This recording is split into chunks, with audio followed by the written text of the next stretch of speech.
I think hello YouTube, maybe? Hello YouTube? Are you here? Can anyone hear me? Oh, yeah. Okay, there we go.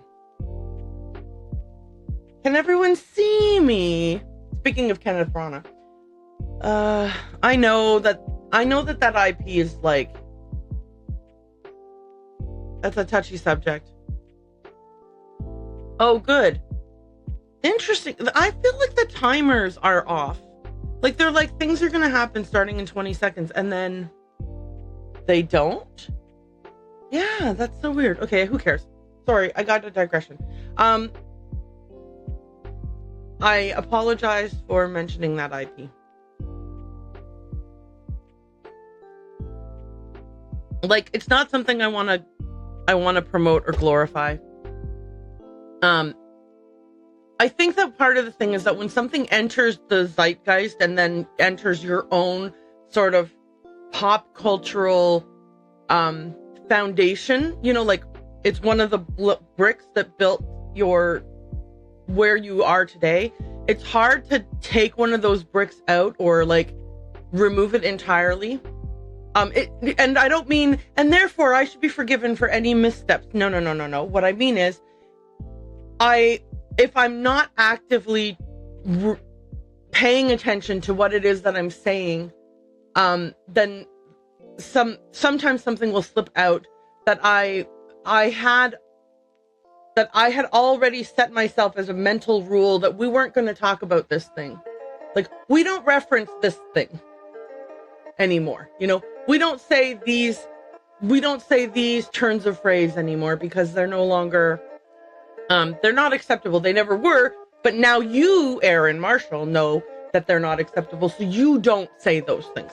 So it's one of those kinds of situations where, like, you know, sometimes if I don't actively have that list kind of filtering what I'm saying, a thing will, you know, I'll say a thing that I'm like, oh man, I regret that I said that thing. Anyway. So that reference was regrettable, but and we're moving on because staying on it for a really long time is also not going to be helpful because it just gives attention to the thing that you were trying to not give attention to in the first place. Okay. Let's let's hop over to the game scene because at least we can confirm that everything's working as we expect it to be.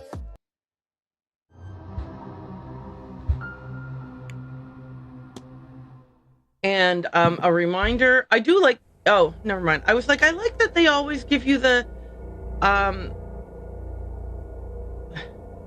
what was I going to say? I was going to say that I liked that you got the content warning at the beginning of every game, but I forgot that it's before the menu screen, not after. So in fact, we won't see the content warning today because I already had the menu loaded up. How are we doing for game audio? Can we hear?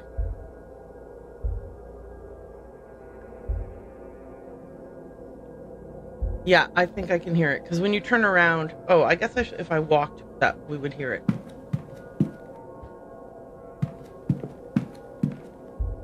Yeah, okay, great. So let me rejigger all of my earbuds and everything.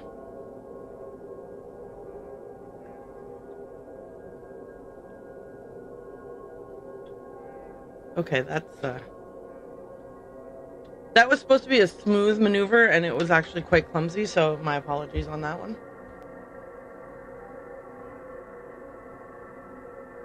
And let me make sure this is working as expected. Oh, Lord. Hang on. I got some messages here. In case they're important is why I'm looking at them.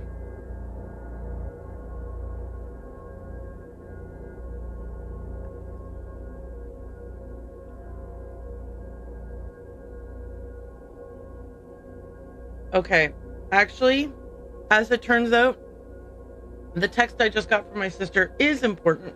Bear with me for a moment. I'm going to be, I'm just going to go AFK for a second.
Okay, I am back. My sister may or may not text some more. She had a household accident had occurred, and she has been injured. She is okay for now, but I want to be apprised of her situation in case it changes and she needs help. So anyway, it may be a short stream depending on how things go. But yeah, she's fine for now. Everything is okay, but it's just, yeah. Okay. So let me get back into my routine here. So first off, I'm going to add some game audio in my own earbuds and lower the volume of the monitoring so that I'm not distracted by my own voice. And then, okay. Did we end up talking to him yet? I think not, right? If we're standing here facing him, it's because I was about to talk to him. Hello again, sir. Need something? Oh, maybe we did talk to him. So we can ask him about the room he was in.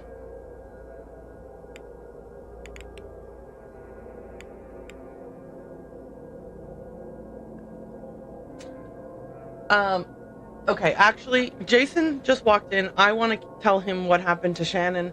I will be right back. I'm so sorry. I'll be right back.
Okay, well, so this has been a very disruptive and weird start to the day. We're finally starting. Let's get going. Okay. What are the things I wanted to ask him about? Oh, did I never ask him about himself? Look at this. His sunken eyes, his shaky hands, his unusual Celtic cross. I never asked about his timetable. Have I ever spoken to this guy for more than a second? Did I only ever talk to him in a cutscene? I did only ever talk to him in a cutscene. I'm remembering. It was... Wait, or was it? Or maybe I was in a rush and I left before talking to him about anything. I feel like I ran into him in the hedge maze and he was drinking out of a flask. And I guess, yeah, I only ever talked to him in that context, I think. Tell me about yourself, Mr. Doyle. Not much to tell, sir. I think oh, my head. Sorry, sir. What did you ask me again? Did someone drug him? Did someone drug him? Tell me about yourself. How long have you been working here? Me? I've been here about, I don't know, a while. Something hinky is going on with people's memories here.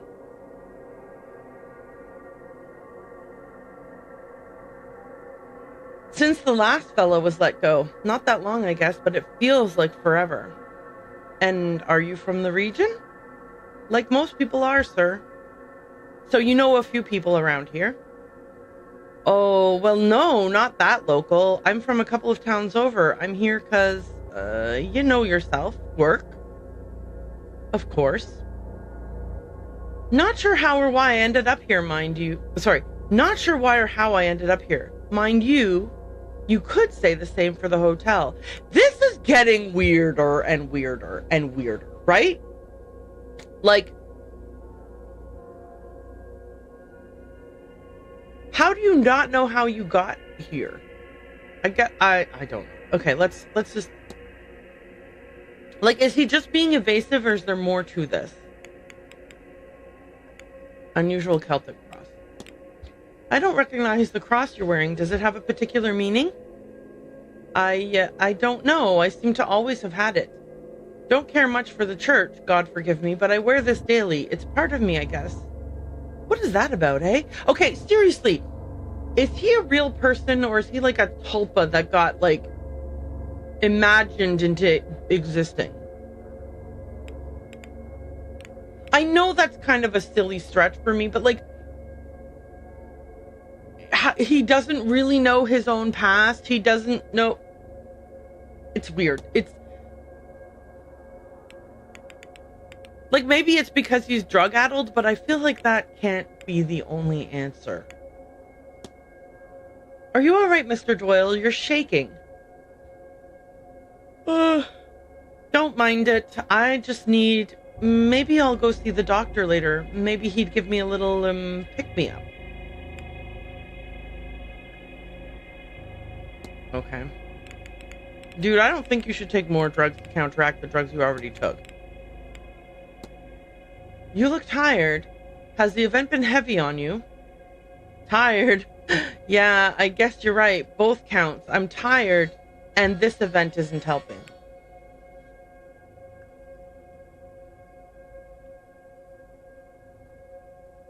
Okay. Sorry about that.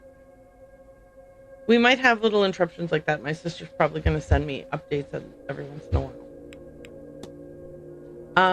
Okay.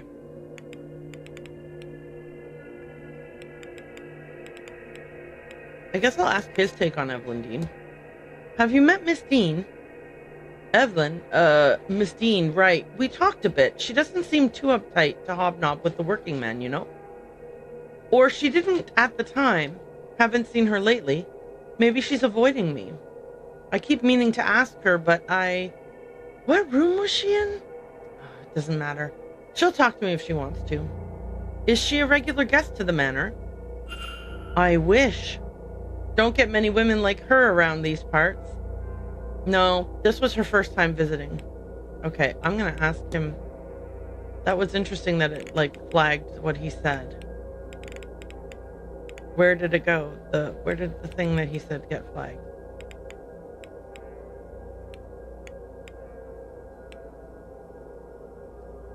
Doesn't it usually say, like, thing that Seamus said?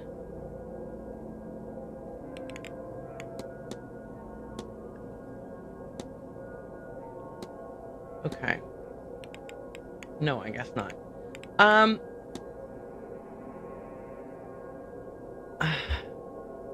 I guess I'll ask him. It seems like I have to ask 8 different people about this, so let's ask him. I found this on the grounds. What do you make of it? I've seen Mr. Hunter with that kind of thing before. He's into that old-fashioned stuff. Yeah, well, that didn't tell me something I didn't already know. 1, 2, 3, 4, 7, 8. Yeah, I was right. 8 people. Okay. Let's ask about his... I'm going to ask him about all 5 of these things. Anything interesting planned for the day? Interesting? No, we don't get to go to talks and balls and all that. Most of today I'll be floating around bringing drinks to rich folks. Very exciting. Then at 4 p.m. I open the bar, which sounds fun, but only really is once everyone else has gone to bed. Dude. And then tomorrow, I'll be breaking my back all morning, lifting boxes into the basement storage from late deliveries, thanks to Varley getting his blasted telegraph machine working again. Is that noteworthy? At least I'm back in the bar once it opens again. And there for the most part until the séance at 9. Okay. Miss Dean's invitation. Miss Dean was specially invited to the manor, wasn't she? Oh, I wouldn't know about that, sir. They keep me out of decision-making. I don't know what they think they're hiding. I'm glad she was, though. Hey, that's cool. Treasure map. Does this little riddle mean anything to you, Mr. Doyle? Well, it does seem to be saying you should spend more time outdoors. I don't know, it might be better to ask one of the other staff.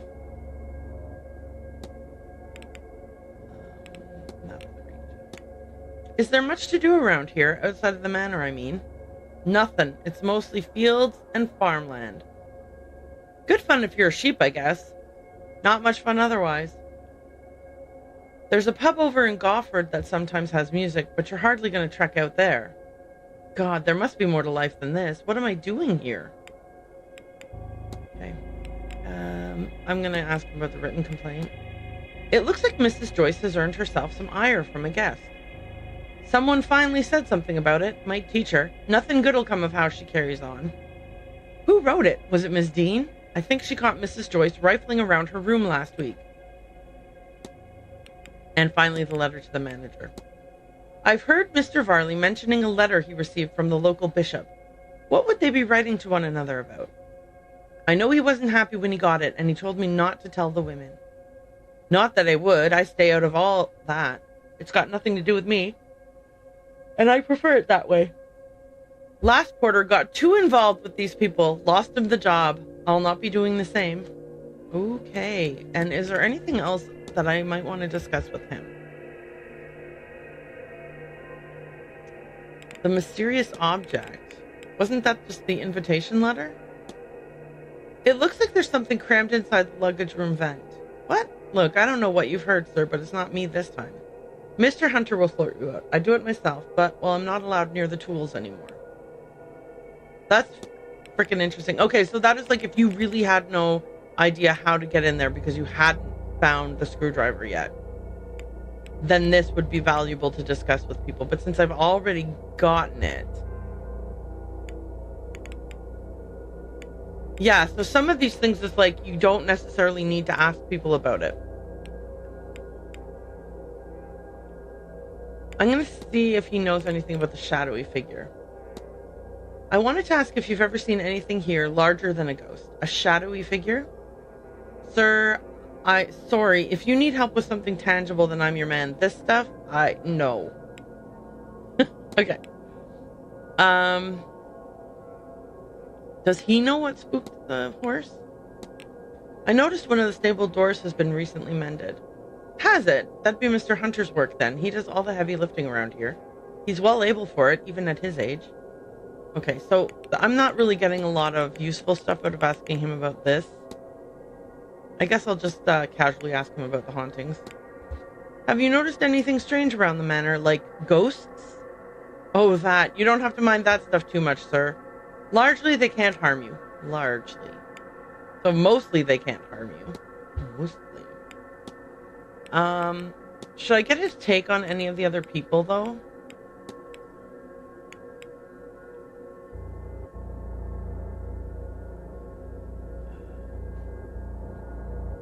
I don't know. Does he know anything about the bridge game? I mean, I got from someone else who all attended the bridge game. I should find those people and talk. The locker key. Yeah, let's ask him about that, actually. Do you recognize this key? Is that the key I get? You shouldn't have that. The bathhouse is closed and the lockers are off limits. Throw that back to reception, yeah? Okay. I'll leave you be. Yeah, all right. Okay, I still need to figure out how to get to the bathhouse. That was a vampire book. Those are just his cigarettes. I say just his cigarettes.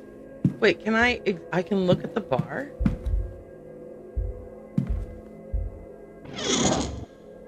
Yeah, I was gonna say, isn't he gonna be like, why are you opening my bar? Okay, he doesn't care apparently. A bottle of Boyton. It's strong stuff. I'll put that on your room then, sir. Oh no, it's not for... Of course, thank you. Okay, now I have alcohol. What am I going to use it for? Okay.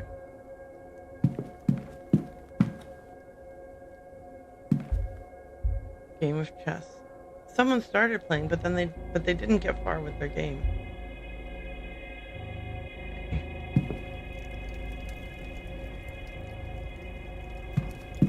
I don't know if I thought that maybe there would be some kind of, like, I could be able to sneak into some kind of staffed area to get to the bathhouse, but no such luck.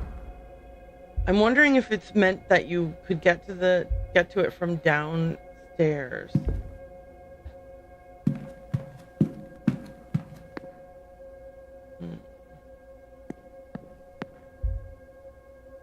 Well, the library. Maybe we can look some stuff up while we're here.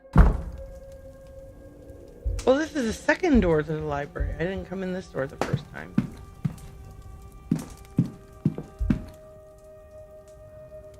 A surprisingly blasphemous piece for a setting such as this. Okay. So this chair is something I can look at. There's a cigar burn on the chair's arm. It looks to be a reasonably fresh burn. Interesting.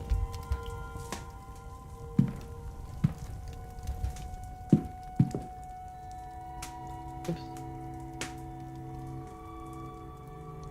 There's like these things where you can like wait, right? Like these little hourglasses, you can click on them to like wait till the next hour. I have never I've never been in a situation where I was like, I have nothing to do for the next hour. A picture of an hourglass, it looks like it was drawn in ink. Okay, cool, I guess. Ooh, a human heart. It's almost romantic if you don't mind your romance being morbid.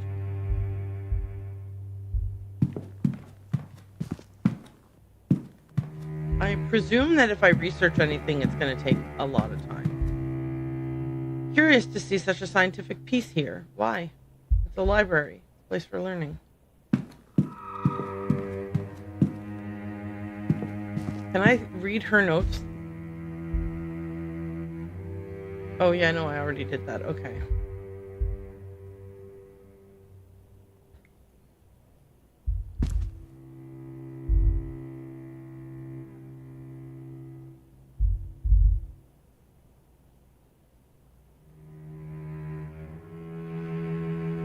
Okay, so I can't actually look any deeper into that.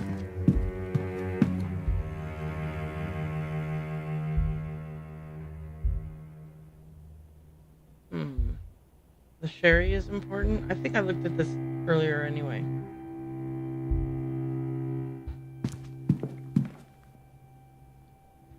Okay, what can I do here?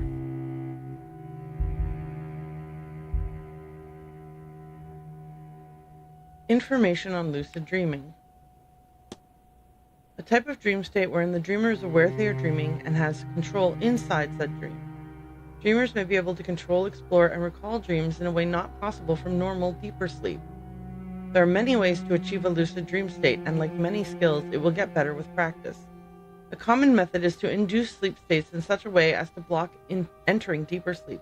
Examples include waking the dreamer regularly or using specially crafted music to block the mind from entering deep slumber. Would a psychologist or doctor know more about this? Are they encouraging me to ask? Is there anything I want to look up? Look up the vase of Nectanebo. Tradition says that Nectanebo, the last native pharaoh of Egypt, was the greatest magician of all the pharaohs. His vase is shrouded in legend. It is said many adventurers and archaeologists have become obsessed with finding it throughout history. Once they attain it, they have a sudden and complete change in personality, often disappearing, leaving their lives and families behind. The last known owner of the vase was Wilhelmina Blake, whose uncle, Lord Barnard Blake, had recovered it from Giza in the late 1700s. She disappeared not long after that. The current whereabouts of the vase are unknown. This vase sounds cursed. What? What? Why would I just say that out? Oh, I have a hypothesis unlocked. That's pretty cool. Information on Wilhelmina Blake. Wilhelmina August Blake was born in 1788 to Thomas Blake, the 6th Marquess of Doon. She disappeared without a trace on the night of October 28, 1828. She had a passion for music from an early age and was often called upon to entertain her father's guests with piano recitals in the drawing room. In the months leading to her disappearance, she developed a keen interest in Egyptology after her uncle, Lord Barnard Blake, gifted her an ancient vase he recovered during an expedition to Giza.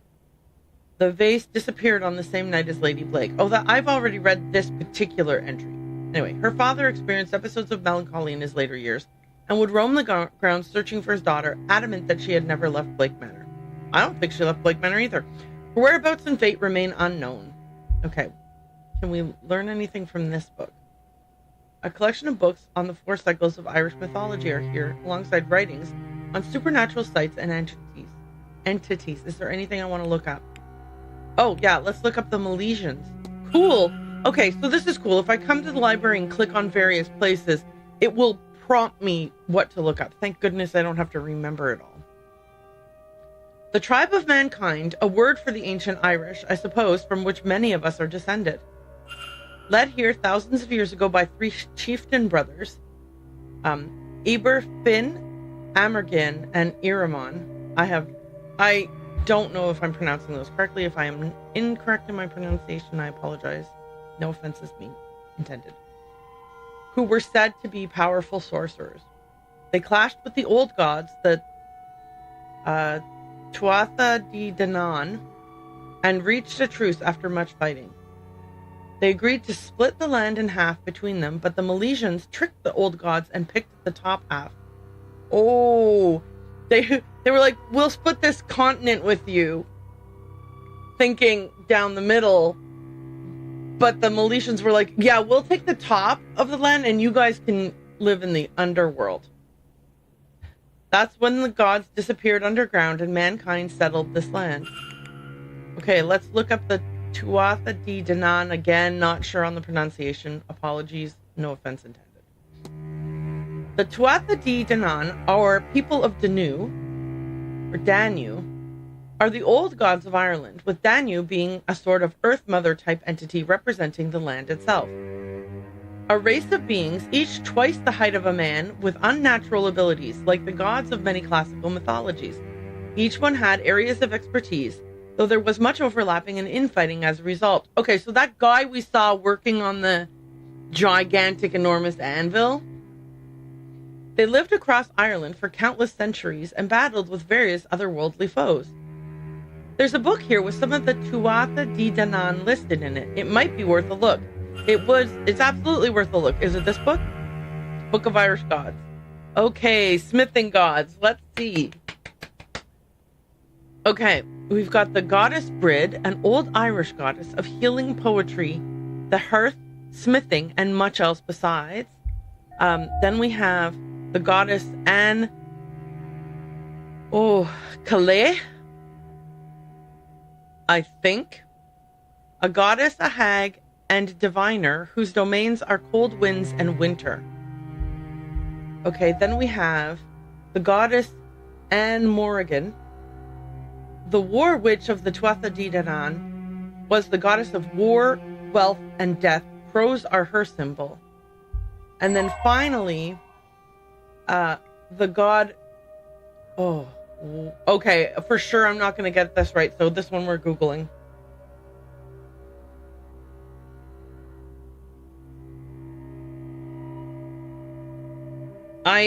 The consonant, whenever we get those consonant combos, I'm like, oh, I don't want to pronounce that incorrectly because I'm like, oh, I'm English and this is how we say that. No.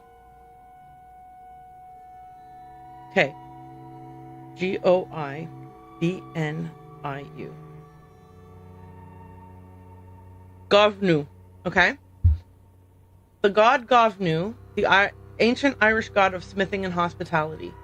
Are any of these having to do with, just out of curiosity, any of these have anything to do with autumn? Because if one of them did, that could change how I interpret the maze in the garden. But none of them did, so I wonder what came of all these gods. Well, they were banished to the underworld, remember? We literally just read that.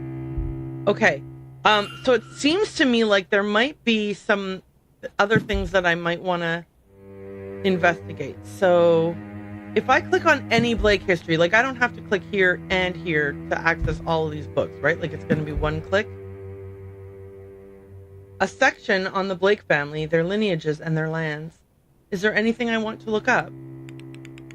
Oh, crikey. Okay, so some of them won't cost me any time. And others will. I'm going to go for the ones that cost me time. Percival Blake became the Marquess of Doon at the age of 24 when his father, Reynard, died of old age. This was in 1739. He ruled through the Great Freeze, the year of the slaughter, the Jacobite Rising, until he drowned in the tsunami of 1755 at the age of 40. I see some annotations that suggest that he didn't drown in the tsunami more than he was drowned during. It seems he was not popular with the people around him. In 1744, a scullery maid went missing. I feel like I've read this. It's fine, I'll read it again. In 1744, a scullery maid went missing. Hi, Unky Dank Meme, thank you so much for the lurk. In 1744, a scullery maid went missing. Rumors suggested she had rejected advances he made. Her fiancé came from a nearby village and to find her, and he too wasn't heard from again. Yeah, I've already solved this one, right? And I reunited the remains, and then those two ghosts poofed out of existence. Oh, that's right. And I meant to go check if that reduced the amount of green goo in this Séance machine that's in the lobby, but I forgot to go do that. Okay. Various notes are added from different periods that say staff believed he walled them up alive. One note says they can still be heard sobbing for one another through the darker months. Despite this gruesome reputation, a portrait of him still resides in the East Tower. Okay, so is it...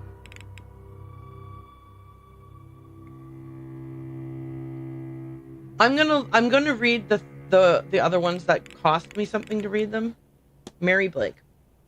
Mary was born into the Galway-based merchant family of Adam Brown and his wife Elspeth in 1860.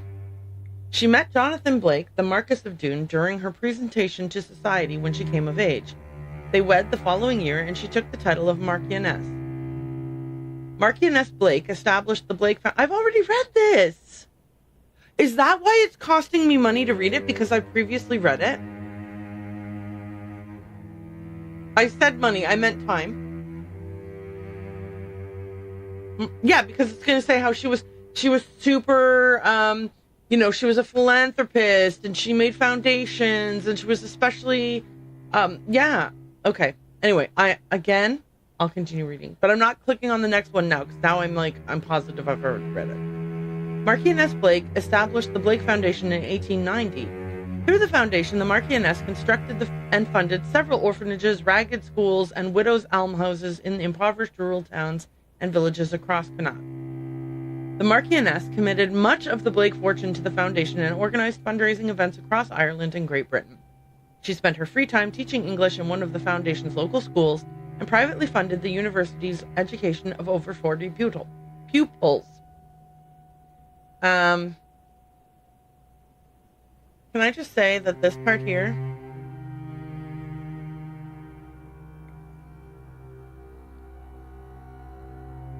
probably they thought they were doing really good things when they did that. But looking back from the 21st century, I can say that any kind of situation where you send kids to a school to assimilate them into a culture that is not their culture and do not take great efforts to maintain their culture at the same time is bad news bears.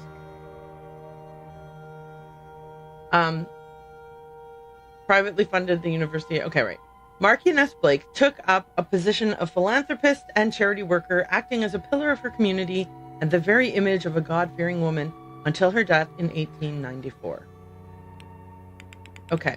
So that means, yeah, because I just literally read about her on the other table. Okay, so I think that... Okay.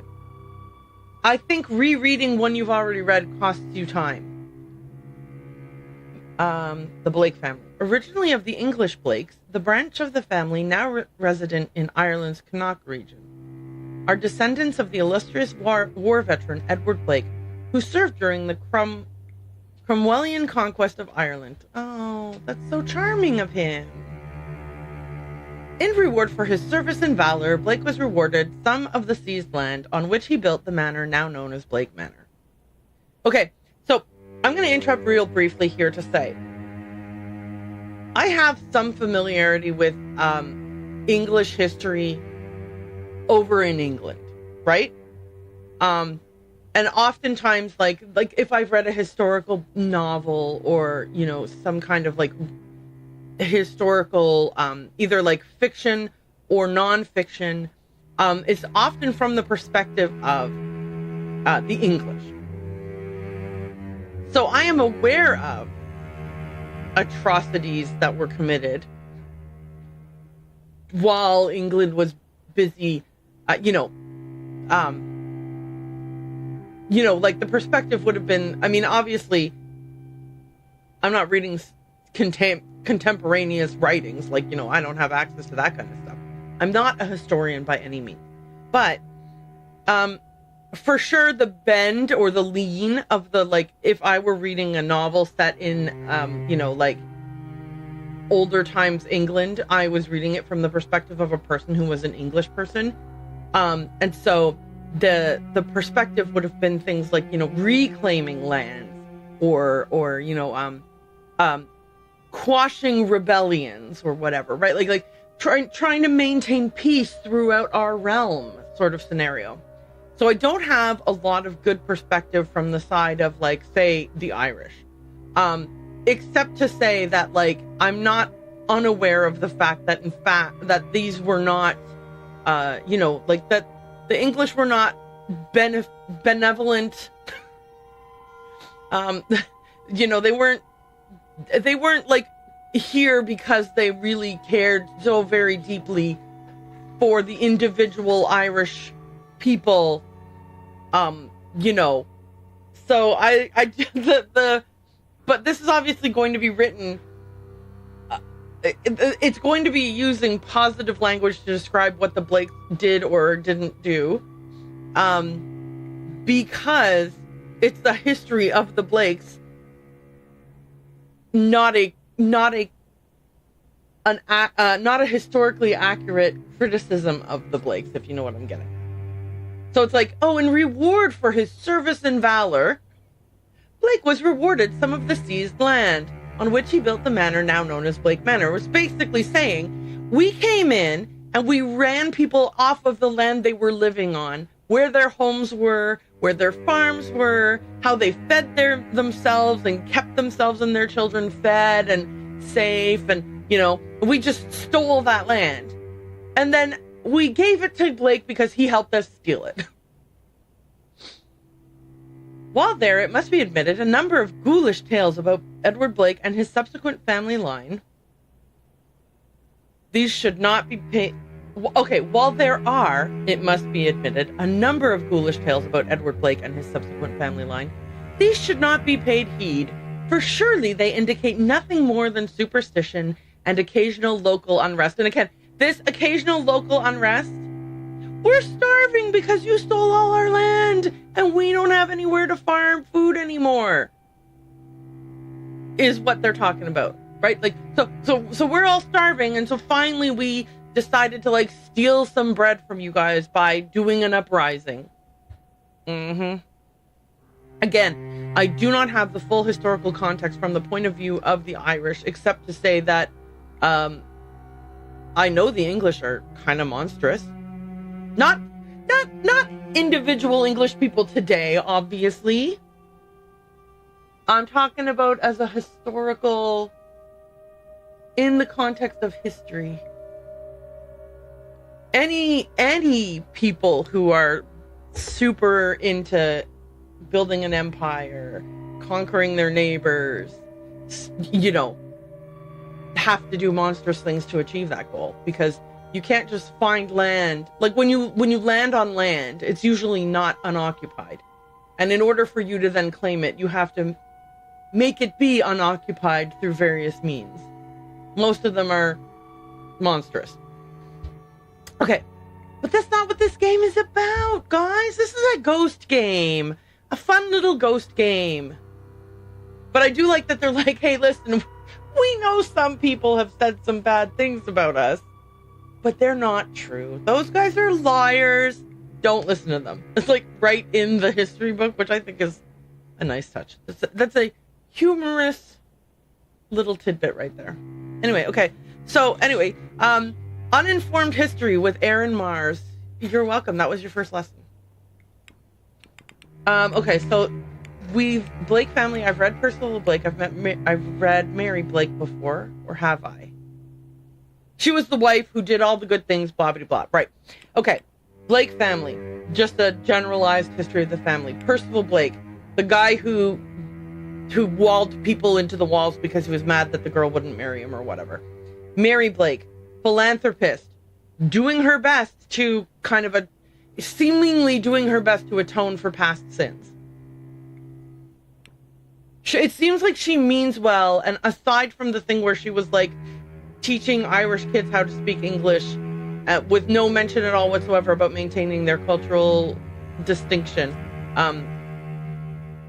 it seems like look, I have the luxury of looking back from the 21st century to say, hey, maintaining cultural distinction is super important, because if you do not, then you introduce generational traumas, and she didn't know that that's what she was doing. So I think she's good people. Walter Blake, we have never read about him yet. There's nothing here yet. Oh, I have to discover it first.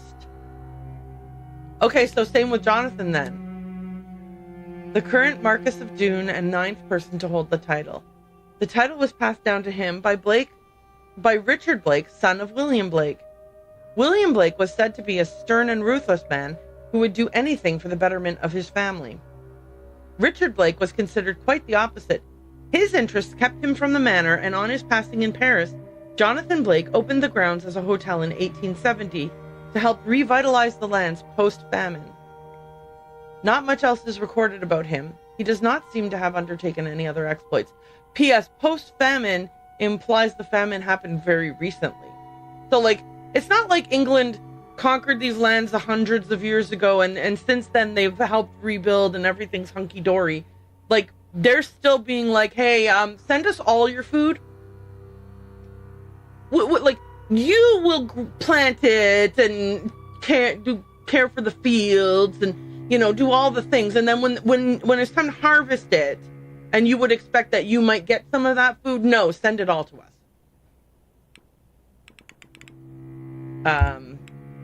Not much else is recorded about him. He does not seem to have undertaken many other exploits.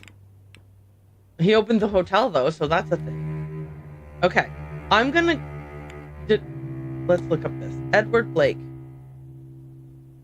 Okay, Edward Blake, 1630 to 1703, was an Englishman serving in the Cromwellian conquest of Ireland by the then English Commonwealth. He was a notable figure among the English forces and was credited for his success by Cromwell himself, who awarded him a significant parcel of conquered land in Connaught. The Blakes have gone on to become the significant figureheads in their community and have upheld their position for a few hundred years. Okay. I know that we're not here for me to critique imperialism and all of that stuff, but I'm sorry. And if you're feeling called out at all by my commentary, I'll tell you in a second.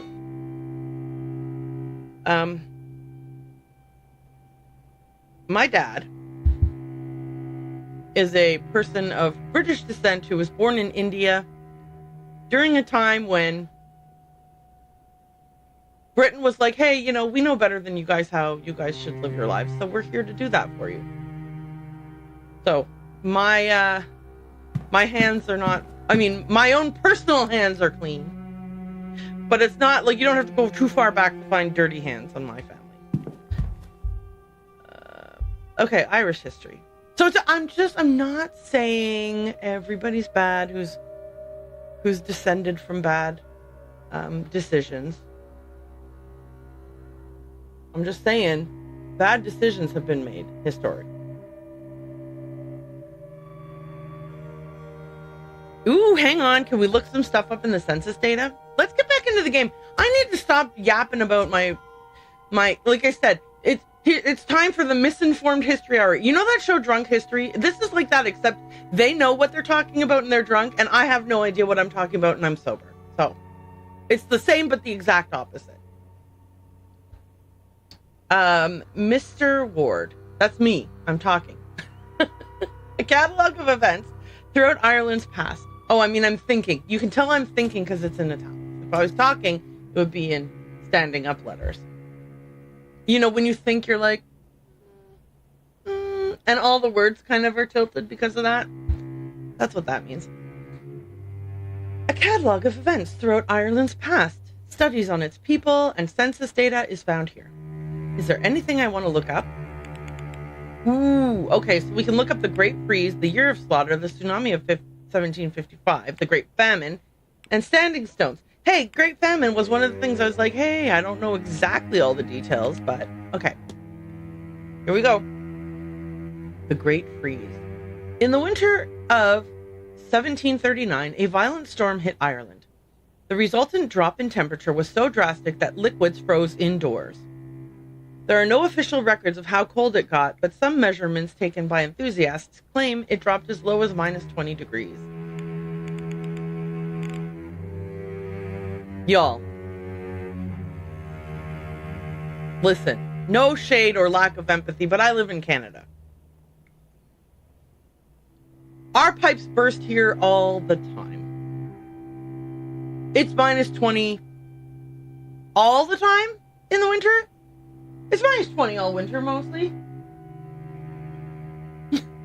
Anyway, I do understand, though, that if you're in a temperate area where it doesn't get to minus 20, then minus 20 is drastic and scary and awful. But, I've had days where it's the temperature feels like minus 40, so make sure you bundle up when you go outside to wait for a bus to take a bus to work tomorrow, or tonight, or today, or wherever, Having said that, again, the fact that liquids froze indoors, they weren't used to that, right? They weren't used to that. That is a big, massive, big deal. But I'm also ooh, minus 20. Been there, done that.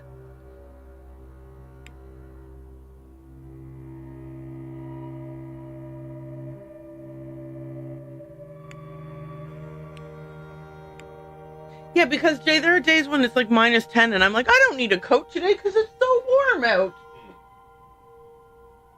Like in the springtime when it first starts warming up. Welcome to Canada. Okay, let's look up the year of the slaughter. Let me say, in case it wasn't absolutely 100% clear, if you live in an area where it does not get to -20 and then it's suddenly -20, that is in fact a natural disaster. Like, I'm not trying to make light of this, right? Because if you go to bed expecting the temperature to be about 0 throughout that whole night, you are wearing clothing and covered up in blankets that are designed to keep you from dying in 0-degree weather, not in -20-degree weather. Which means you are at risk of dying when it goes to -20. Like, nobody is trying to say -20, that's nothing. Like, I mean, that's nothing if you already were prepared for it, and every year it's been -20 and you totally have the right clothing and your house was built for that and blah blah blah blah blah blah. Also, I live in modern times. I don't have to physically actually do anything to heat my house except turn a little dial. It makes my life much easier. Like, I'm not tending to a fire all night long, though I do know that there are a lot of people who heat with wood stoves currently, but they also often have backup heat that kicks in to keep their house from going below, say, 0 or 5, whatever they've picked as the, like, this is the lowest I want my house temperature to ever go.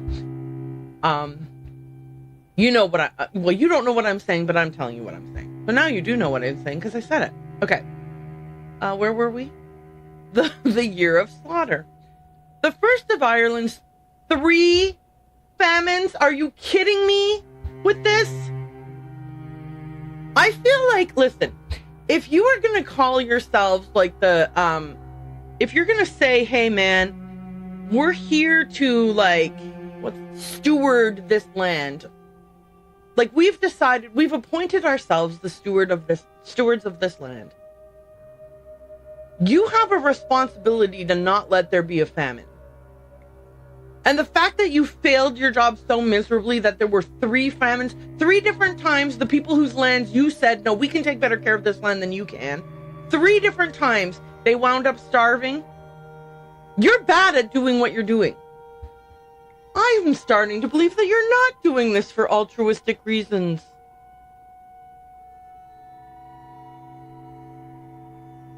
Anywho, the first of Ireland's 3 famines, crop and herd damage from the Great Freeze resulted in massive shortages in milk and food.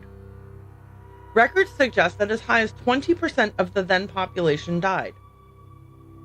It was a higher proportion of lives lost than from the Great Famine nearly a century later. Okay, like I said, if you ever play like a city building game, if 20% of your population went down while you were playing a city building game, that would, like, you'd be like, oh no, this is a fail state. I am sucking at this game. You think the British Empire thought that for even 5 seconds? I'm sure they were wringing their hands in terrible dismay while eating, hang on, what was it that they ran out of?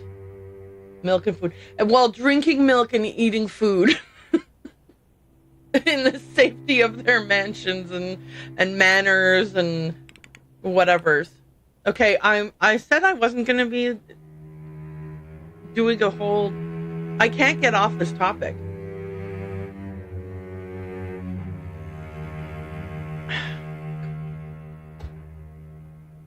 I mean, it's not like the game doesn't want me to be thinking about these things. The game obviously wants me to be thinking about these things. They are part of the rich tapestry that is the background of this game.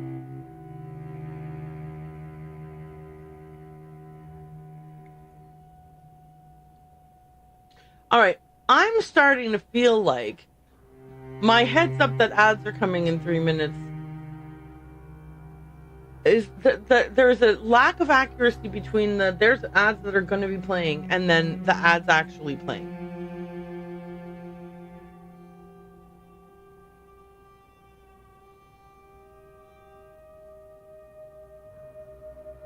Right. Okay. Double checking if any. I kind of dismissed a couple messages earlier, so I just want to make sure that they didn't seem urgent, but what if they were, you know? I'm double checking. Okay.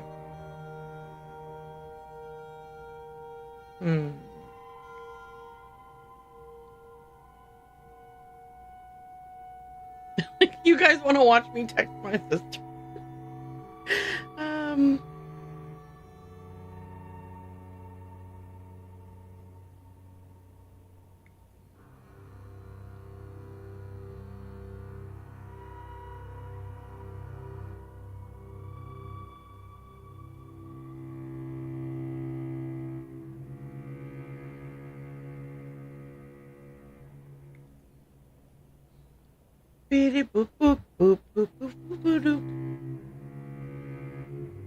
Okay. I'm trying to see. Here's what I'm thinking. The historical context is important because here's the thing, right? This game has found a way to sneak some historical context into the gameplay so that people who are completely unaware of Ireland's history will have an opportunity to learn some things that they didn't already know. Like, for example, I am learning details about things that I vaguely understood to be true. But it's like I had a vague understanding of this thing, and now like the game is like, here's a few facts about this situation. It's not, I mean, this is obviously not like, this is not a research paper. It's not, I'm not gonna be an Irish historian at the end of this game, but it does give you, it's a good way to give you context. So the game is, it seems like they're like, hey, we want you to know this stuff about Ireland, which I think is good. But I feel like I have a tendency to kind of like wanna like, oh, we got to dive deep into everything about this now, and I'm going to tell you all kinds of stuff. But maybe we are okay with just reading the text that the game wants us to be aware of, and then if some of us wanted to go research it deeper, we could. And if some of us just wanted to enjoy watching somebody play a mystery game, like a ghost game, then we could do that. So I think I'm going to try to curb my commentary when it comes to like these things, to just be like, okay, I read the thing, we've absorbed the knowledge, we're moving on to the next thing, because like you didn't come here to watch a person who's not an expert in history pontificate about historical events.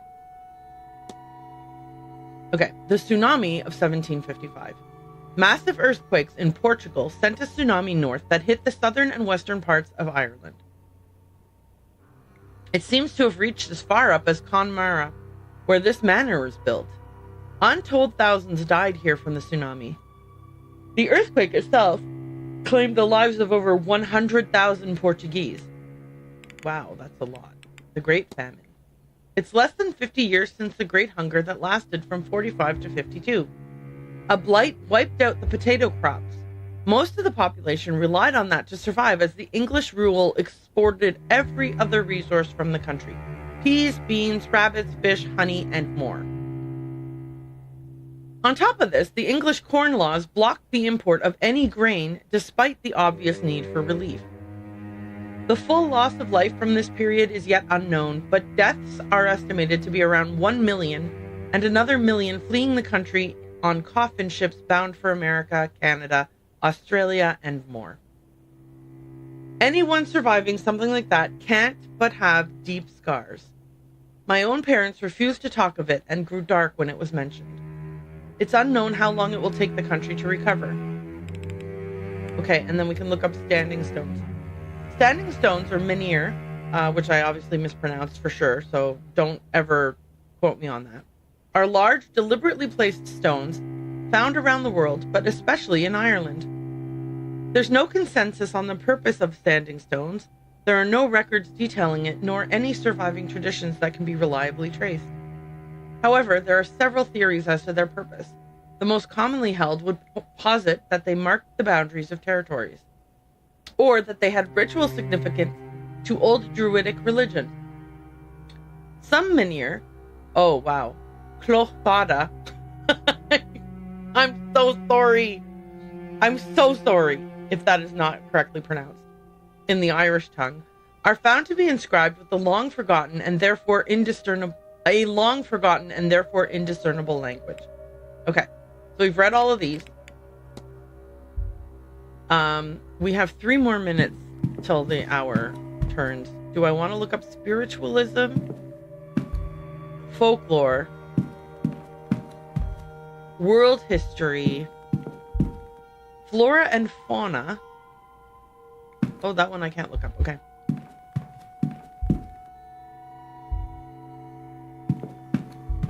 World mythology, medicine, sciences, geography. What's in this one? Psychology. Okay, I want to look up psychology. Tomes on the mind and its workings. I see titles on asylums, mental disorders, and phrenology alongside books on stoicism, existentialism, and nihilism. Is there anything I want to look up? Okay, so we can look up lucid dreaming. We already have read about lucid dreaming, but we can look up dreams. Dreams are part of the sleep experience and act as a way to process one's experiences of that day. They are often abstract and sometimes surreal and range from pleasant to frightening. Psychologists and scientists are still trying to understand the true nature and depth of the subject, but as with any mystery, it has drawn its fair share of enthusiasts who find meaning in the symbolism involved. Okay. Since dreams are mercurial, and often soon forgotten after sleep, many people turn to lucid dreaming to better control and recall. All right. And we didn't even use a minute for that. So this is actually good. Now that I know you don't use a minute for research. I mean, certain research. That's worth knowing. Topics, this should say such as physics, astronomy, geology, and more are stored here. Is there anything I want to look up? Nothing right now. Okay, cool. I love also that the game is like, I remember what things you need to look up, so you don't need to remember what things you need to look up. Archaeology. Explorations into the fields of archaeology, its changes over the past 100 years, and information on some of the biggest sites and finds in that period. Is there anything I want to look up? No, because we already looked up Bays of Nectanebo on another... Okay. Geography. A great collection of works on world geography and geographical features. Is there anything I want to look up? Okay, so we can look up Blake Manor, Connacht region, Ulster region, Munster region, and Leinster region. That's a lot. Construction on Blake Castle began in 1652 on land awarded to the veteran soldier Edward Blake. It was a matter of no small undertaking or finance, and the work continued over generations. It is said that the manor was built on ground the local residents considered to have once been sacred, but records of this do not exist. Oh, for the love of Pete. Why is my castle haunted? Why is my castle haunted? I only built it on an old sacred ground. The Connacht region. The westernmost province of Ireland, once a collection of kingdoms, and site of and witness to 2 of the most terrible battles in Irish history. While interceded with significant periods of peace, Connacht has a history of warfare. Party to the Irish rebellion against the crown, aided by French forces, and backdrop to the Cromwellian conquest, Connacht is a much contested stronghold of Irish culture. Okay.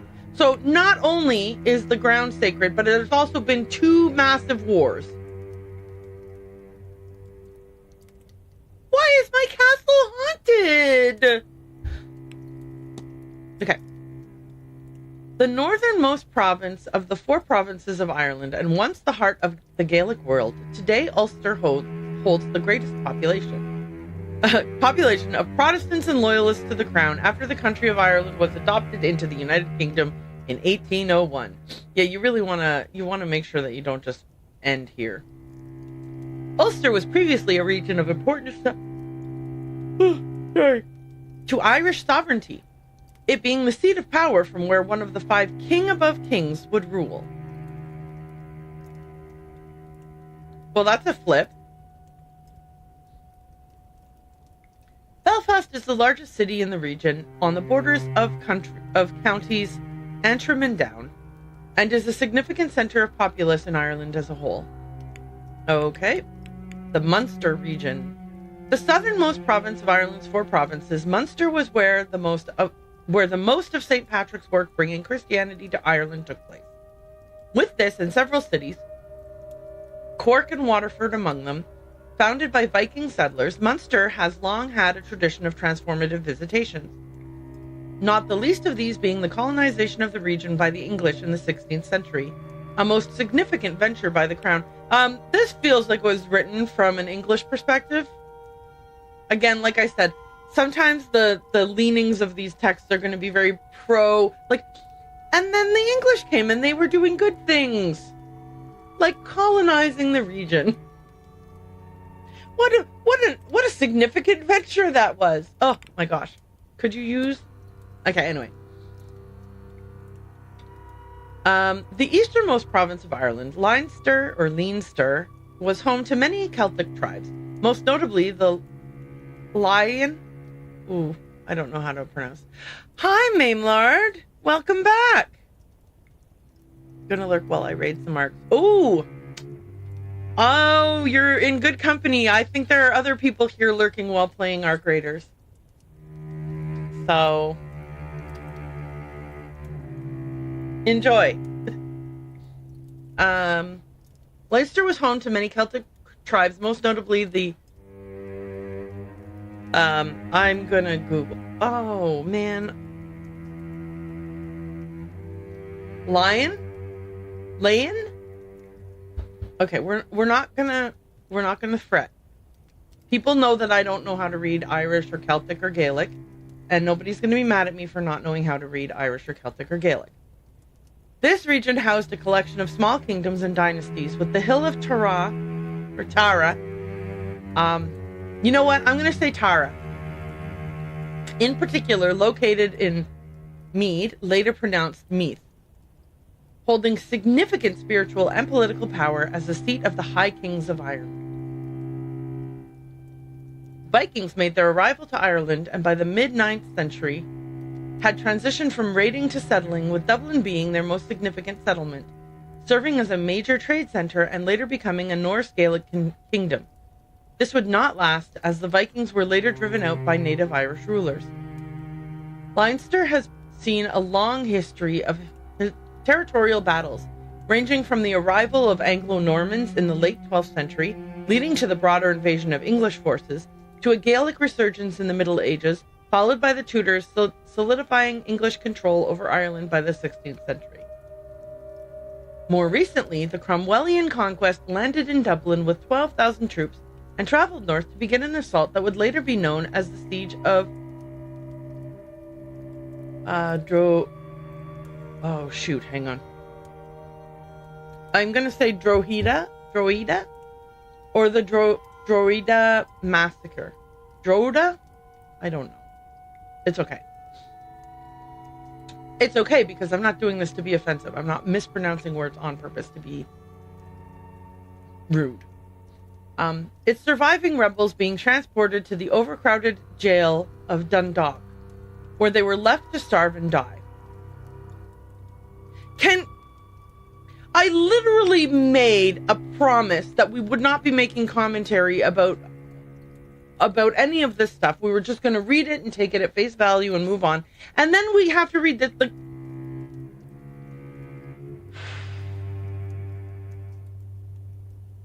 Dear the English, please stop. So its surviving rebels being transported to the overcrowded jail of Dundalk, where they were left to starve and die. This would only be the beginning of Oliver's devastating campaign on Irish soil. Oh, man. Okay. Look, we're not best friends, me and Oliver Cromwell. Like, let it be known. Okay. Mythology. This is going to be less upsetting. So we're no longer in an upsetting section of the library, thank goodness. Books on the various mythologies across the world, though the focus is heavily on the classics and Egypt. Well, I mean, listen, when I was in high school and I took a class where we were studying sort of like ancient civilizations, we definitely focused heavily on Greeks, Romans, Egypt. So, I mean, this thing being true in the late 1800s was also true in the late 1900s. Those were the three civilizations that we really wanted to look at. Aztecs, who are they? Never heard of them. Literally never heard of them until way after that, the class on ancient civilizations. To be fair and balanced,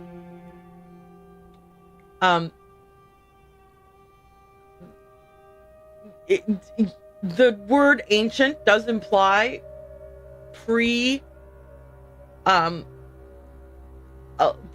certain era, and I think the Aztec civilization stuff was going on. Like, there's like this whole thing where it's like, hey, did you know that, you know, like this historical thing that you think happened like thousands and thousands of years ago actually didn't happen nearly as long ago as you think it did? Anyway, okay. I don't know why I got on that digression. I promised I would stop doing this. Someone put some duct tape over my mouth. Is there anything I want to look up? Let's look up vampires. We have been finding vampire books and references to vampires all over this castle. Father Sinnott. Our own haircut.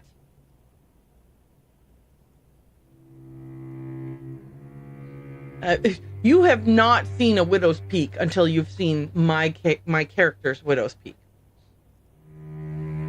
Mr. Wood. Undead humans who survive by draining the blood of the living. A common supernatural element in most European cultures. Examples include the Albanian Striga, Greek, Vrikolakas, Romanian Strigoi, and Irish. Okay. In case we're going to have to say this word more than one time.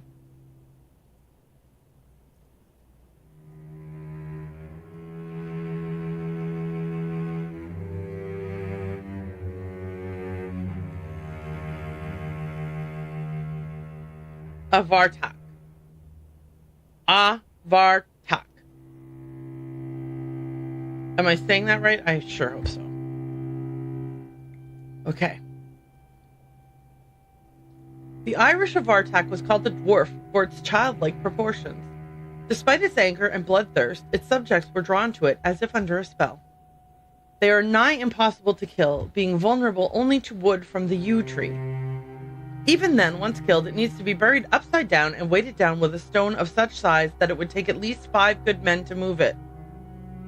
For these reasons, it is said that once a land is plagued by an Avartak, they are never to truly be free from it, that it will return to feed on generation after generation. Guys.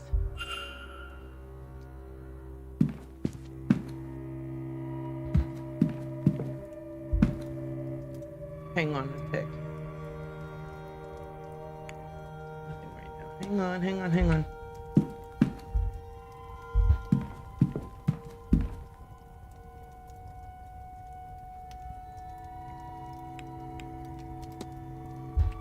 Is it here?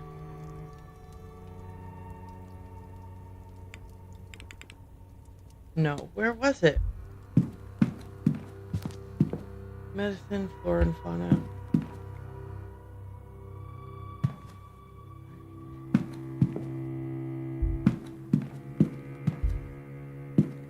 Where did we see the thing about, hey, these stones are so huge, standing stones? I don't remember where it was, but a standing stone is a stone heavy enough to need at least 5 guys to move it. And there is one in our maze.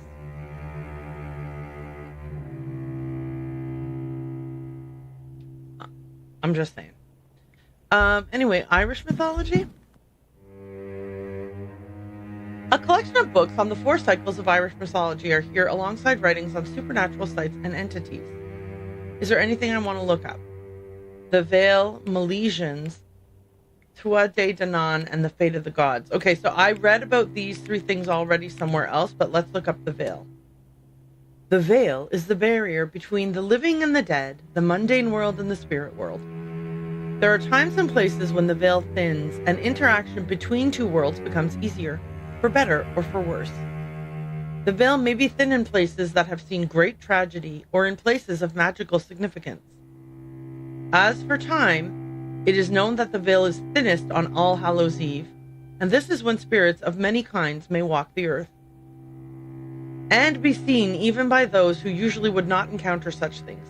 It is also when communication through the veil is easiest. As such, traditionally, any attempts to contact the dead are made in this period of the year, as they are known to be most successful at this time.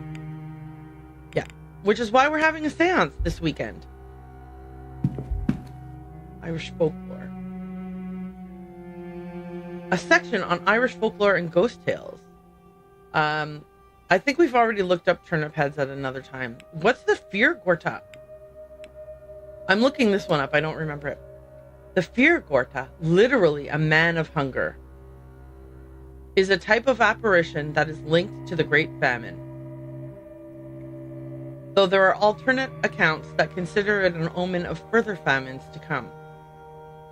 Taking the form of a starving person, the Fear Gorta, I'm seeing now it's one word. Fear Gorta? No, it's 2 words. I don't know. Okay, it doesn't matter. Is the spirit of hunger who will follow people to ask for food. Should it catch its prey, it will not hesitate to consume them to satisfy its hunger. Oh, okay. Always unsuccessful in quenching its hunger, it then seeks out a new victim. Well, that's fabulous. Okay. Spiritualism. A mix of guides on spiritual matters, guides for making contact, and a record of supposedly real encounters with the afterlife. Is there anything I want to look up? Okay, the Hermetic Order of the Golden Dawn. Tarot cards, second sight, seances, ghosts, mystics, and fetters. Okay, yes, let's look them all up. To the layperson, not much is known about the Hermetic Order of the Golden Dawn. Stop saying Gordon Dawn. Hermetic Order of the Golden Dawn, henceforth the Golden Dawn. Thank goodness, because I was not going to be able to pronounce that correctly. Time and time. Say Hermetic Order of the Golden Dawn 5 times fast. It is a secret magical society founded in England, although it is rumored to have further branches. Reportedly, the Golden Dawn's focus is on divine magic, and that was not my sister, so I'm ignoring it. Reportedly, the Golden Dawn's focus is on divine magic and spiritual development, though the specifics of this are unknown. Despite the Golden Dawn's enigmatic nature, its members may be recognized by its symbol. And is it a red rose? A Latin cross with a rose in its center, that's right, and a pentagram and several alchemical symbols on each arm. Okay, cool. Look up tarot cards. I know what they are, but I don't know that Mr. Ward knows what they are. Originally a type of card deck used for various Italian games, the tarot card was later adopted by the French for use in divination or cartomancy. I didn't know that!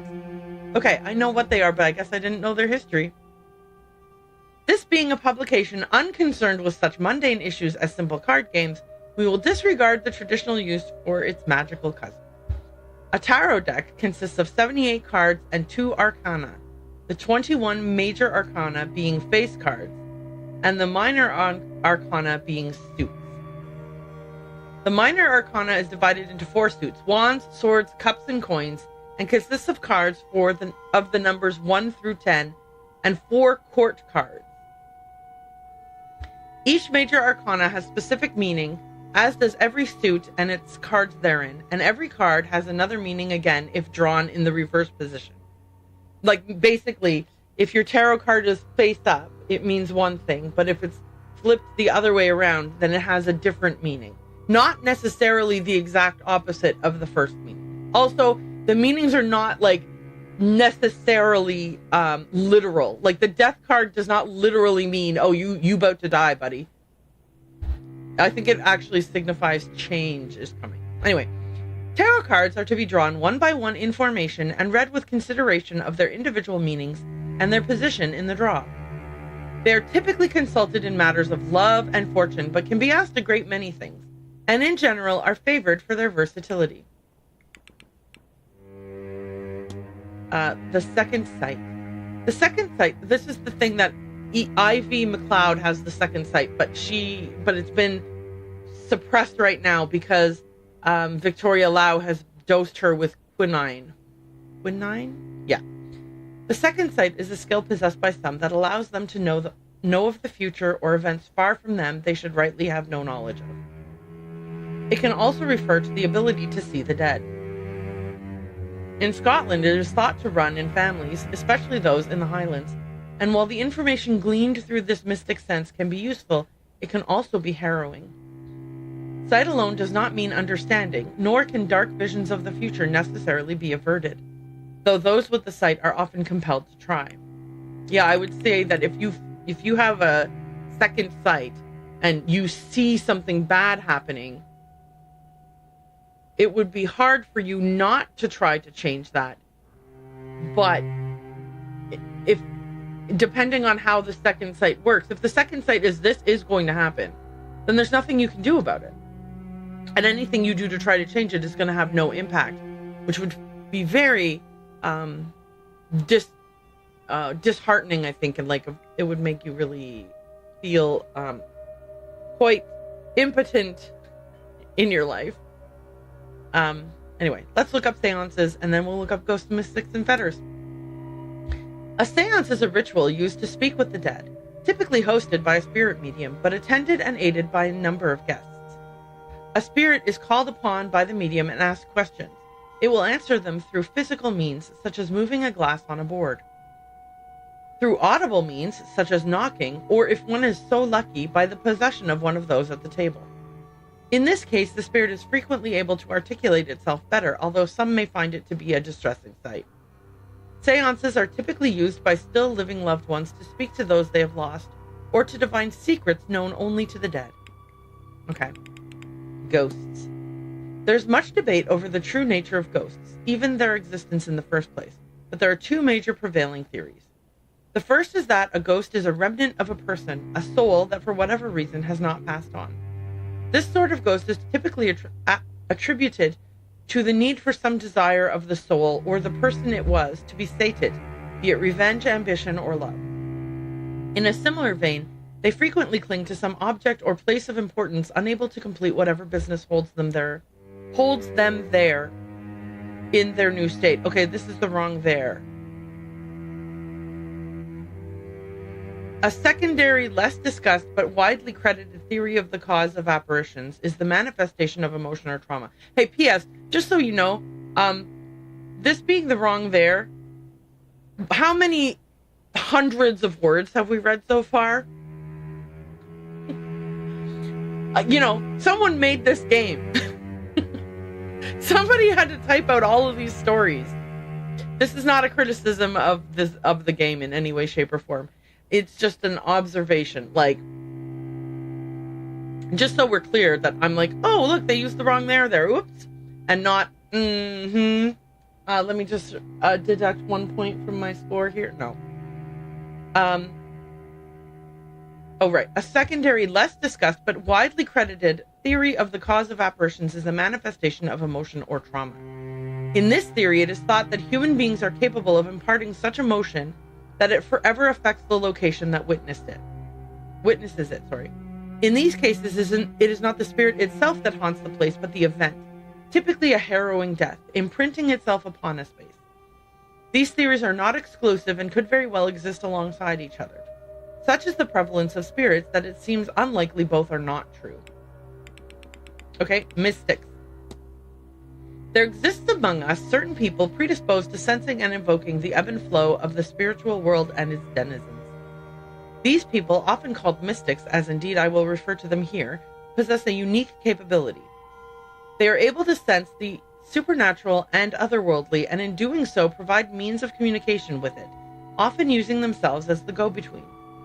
This is most commonly achieved by invoking a trance or otherwise altered state through spell, prayer, or ritual, and inviting either a spirit, a higher power, or a denizen from another world to speak through them.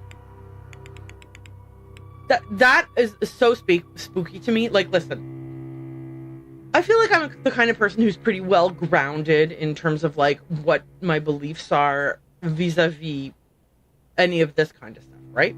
Supernatural things. But the idea that you would be like, hey, I'm inviting you into my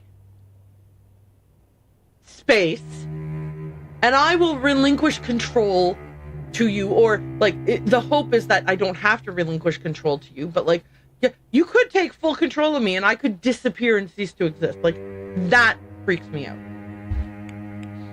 Look up fetters. Soul trapping, or the unwillful binding of souls to inanimate objects, is a phenomenon that has been recorded throughout history and across the known world. One such instance occurred during an expedition to Egypt conducted by Lord Thomas Blake of Doon. A number of what locals termed soul jars were unearthed near a tomb and were brought to Dublin by Lord Blake for further examination. In a drunken stupor, Lord Blake's young apprentice, Harry Arnold, cracked his skull on an ancient tablet in Blake's office and died almost immediately. Lord Blake, upon hearing the lad's anguished screams, ran to the office to find his apprentice's lifeless corpse bleeding out on the bench. The screams, he soon realized, were coming from one of the soul jars, and to quell the wailing, Blake ordered that the jars be destroyed. Elsewhere in the world, there are stories of the souls of the recently departed being tied to objects of strong emotional significance. These objects, known as fetters, can take any form. Fetters as small as a needle and as large as a carriage have been documented across the world. Some spiritualists theorize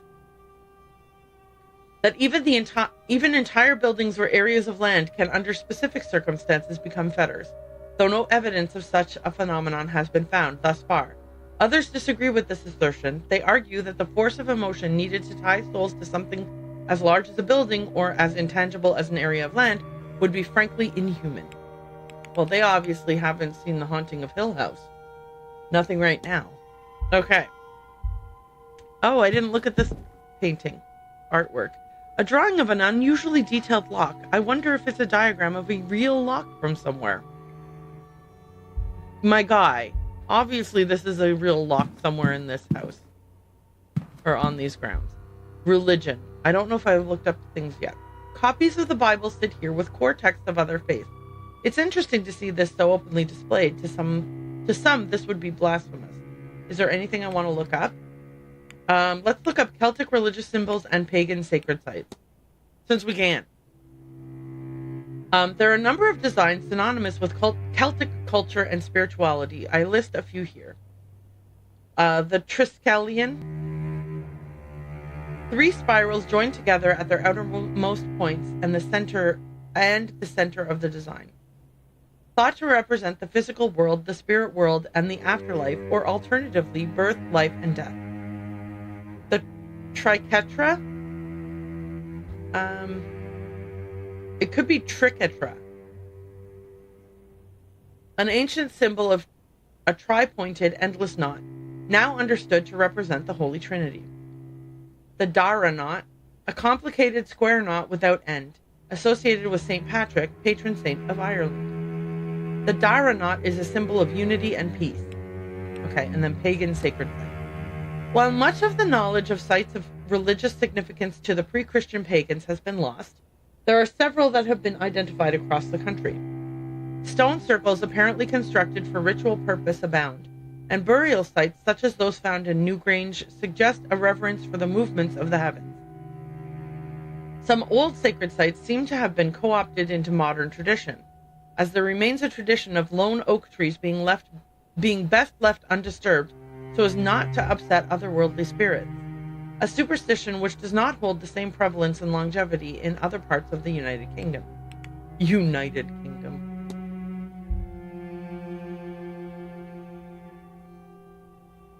I mean, it very much depends how you define unity, right? Sorry, that again, I keep leaping directly into the minefield that I said I was going to avoid. Okay. Anything else here? Dang it. Why did I do that? I knew there was nothing there. I had previously searched it. Oh, it didn't charge me. Okay, that's fine then. Okay. We can do 2 more things total. What should those 2 things be? Okay. I was curious if the amount of like ectoplasm or whatever would have gone down since I freed those 2 ghosts.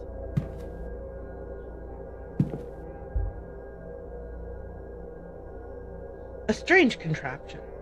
This does seem to be reacting to the guest's choices in relation to the seance. I still have no idea why, though. Okay, since I had already looked at it, they didn't charge me for that. Okay, let's look at people's timetables to see if there's any... I'm sorry, what? What's that?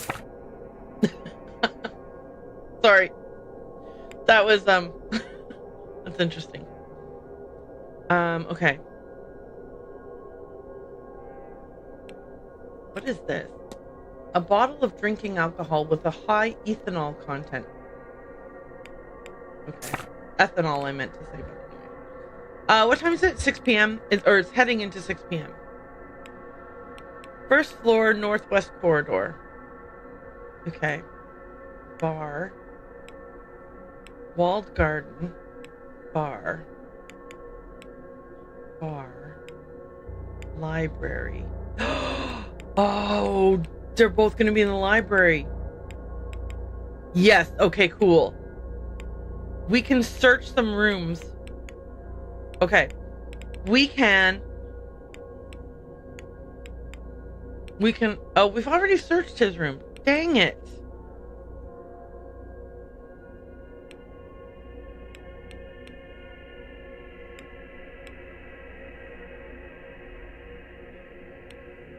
I don't know how I'm going to follow her there. I have to figure out how to get to the... Shit.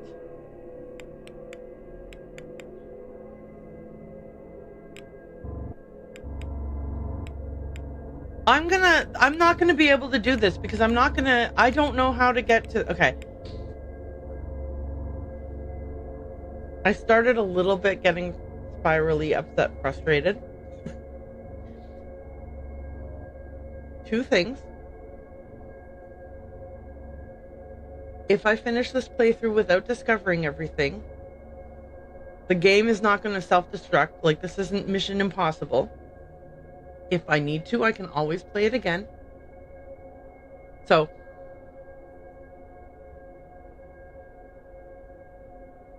sorry, every once in a while, one of my ADHD symptoms is this idea that, like, everything is, like, that every choice I make is so crucial that, like, if I make the wrong one, it's going to be life-altering. But this is a game. So everything's fine. Okay, so I've taken a couple deep breaths, and if it turns out that I just cannot find my way into there, no big deal. No big deal. No big deal. I can play it again and discover those secrets another time. Okay.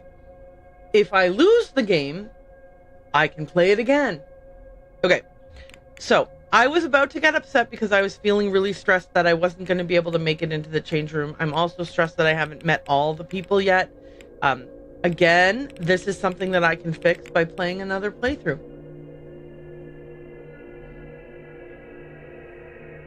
Okay. Just because the very first time I played it, I didn't play it perfectly, does not mean that the game is ruined and I can never, ever enjoy it again.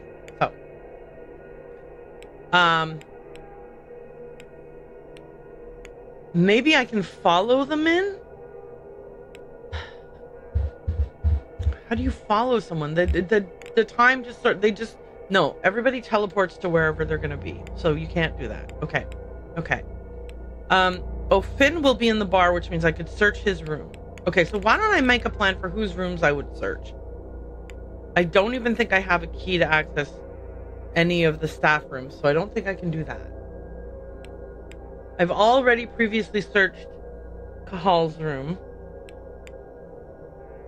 Again, I don't know that I have access to staff rooms, so maybe that's a lost cause. But I can search Finn's room. I can search Hendrickson's room, should I choose to.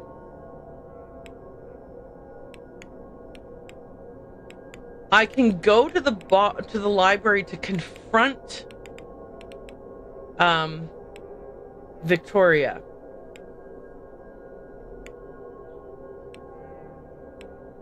I can go to Darcy's room and see if I can find anything to do with releasing her husband's spirit.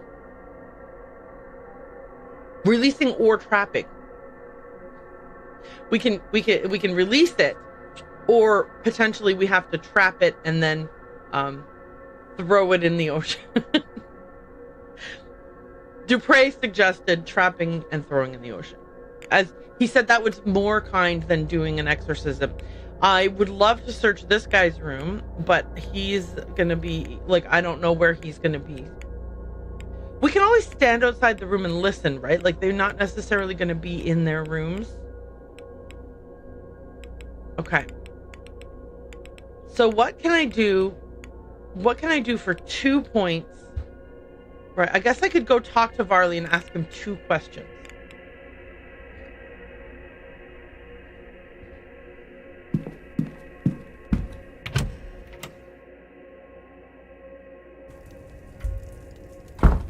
Okay. All right. Varley, I have 2 questions to ask you. May I be of service, Mr. Ward? Okay, what are the 2 things that I most want to ask him about?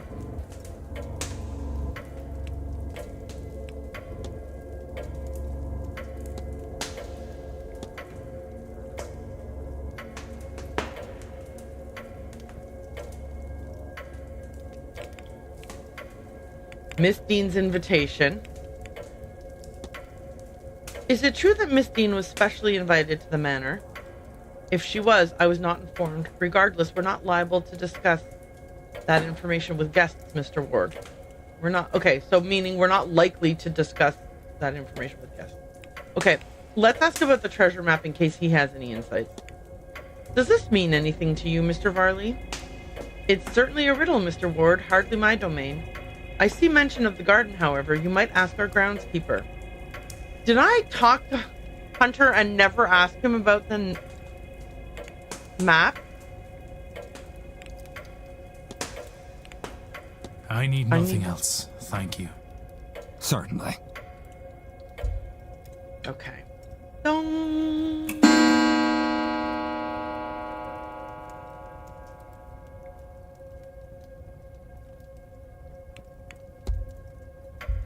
Okay, I'm just gonna say one thing real quick.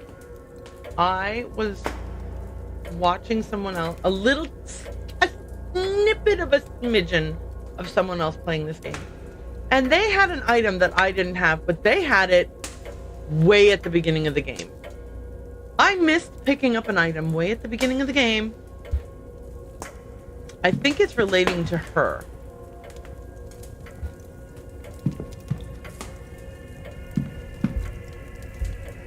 Should I go see if there's any new telegram? I mean, because new telegrams could have arrived, right? Okay. Sometimes when my character stops walking, I get scared that I'm missing a ghost. Okay, hang on. Is there anything that's like more brightly lit than anything? No. I feel like that means I've seen everything. I repaired this. Yeah, and then that, blah, blah, blah.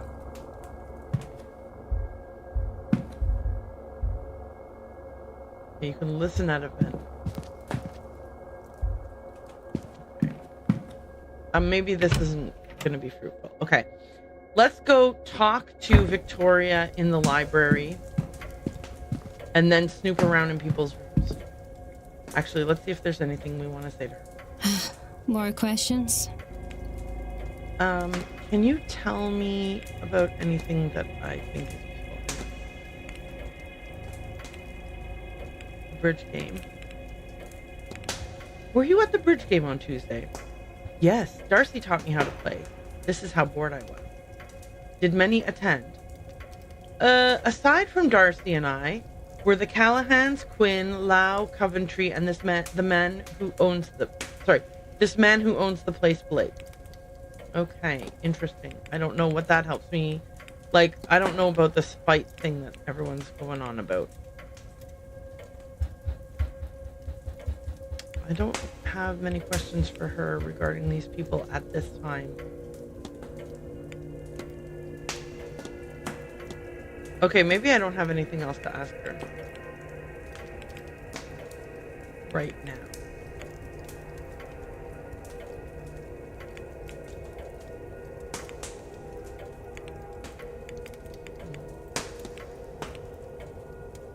I have to be off. Sure. Okay. Do I have any conclusions about her?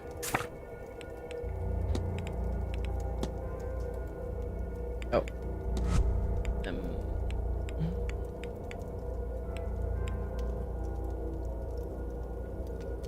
There we are. I know 3 facts about her. I can't really draw any conclusions. How does Miss Dean know Miss Barbosa? Learn Shay's real name. Who's Shay? Who is Shay? Okay. Okay. Let's go snoop around in her room. Room 17. Since we know she's down here at least momentarily, let's snoop in her room real quick. If we have a key for it, which now I'm starting to feel we might. Okay, where's room 17? Oh, here it is. Oh, right. I have a map. Guys, I have a map. 17.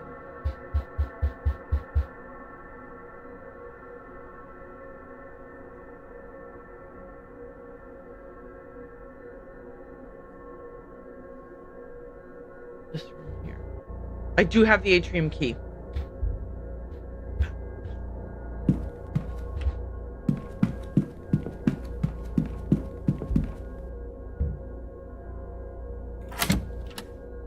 Okay. Snooping in this lady's room. Snooping in this lady's room. She has a bookcase. Most people don't. There's quite a number of books here, but there doesn't seem to be any sort of unifying theme. Okay, cool. Land records book. A record of local land records. From the library here. I should close the mystery of who fought with Miss Dean. If I can form a hypothesis, I will learn something useful for my investigation. Well, yeah, sure, but I don't know I don't know why we know there was a fight, is what I'm saying. I still have no idea why you have deduced that there was a fight. Miss Barbosa's schedule for this weekend. I've noted her movements in my timetable. Her clothes. Boring.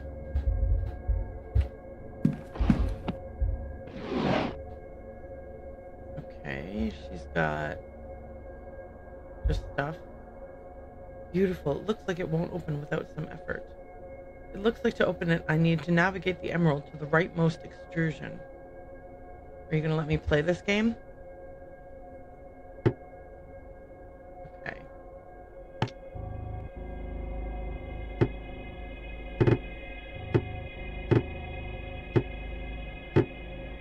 Oh, they can move sideways too?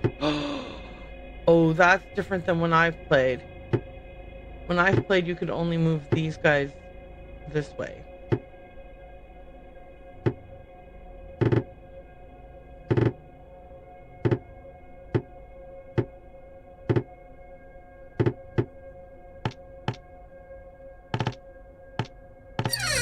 That was way easier than I thought it would be. The only thing of note here is, like, when I've ever played that, you could only move in like the tall ways, never wide ways, if that makes any sense. Usually it's like it's cars, buses, trucks that the little thingies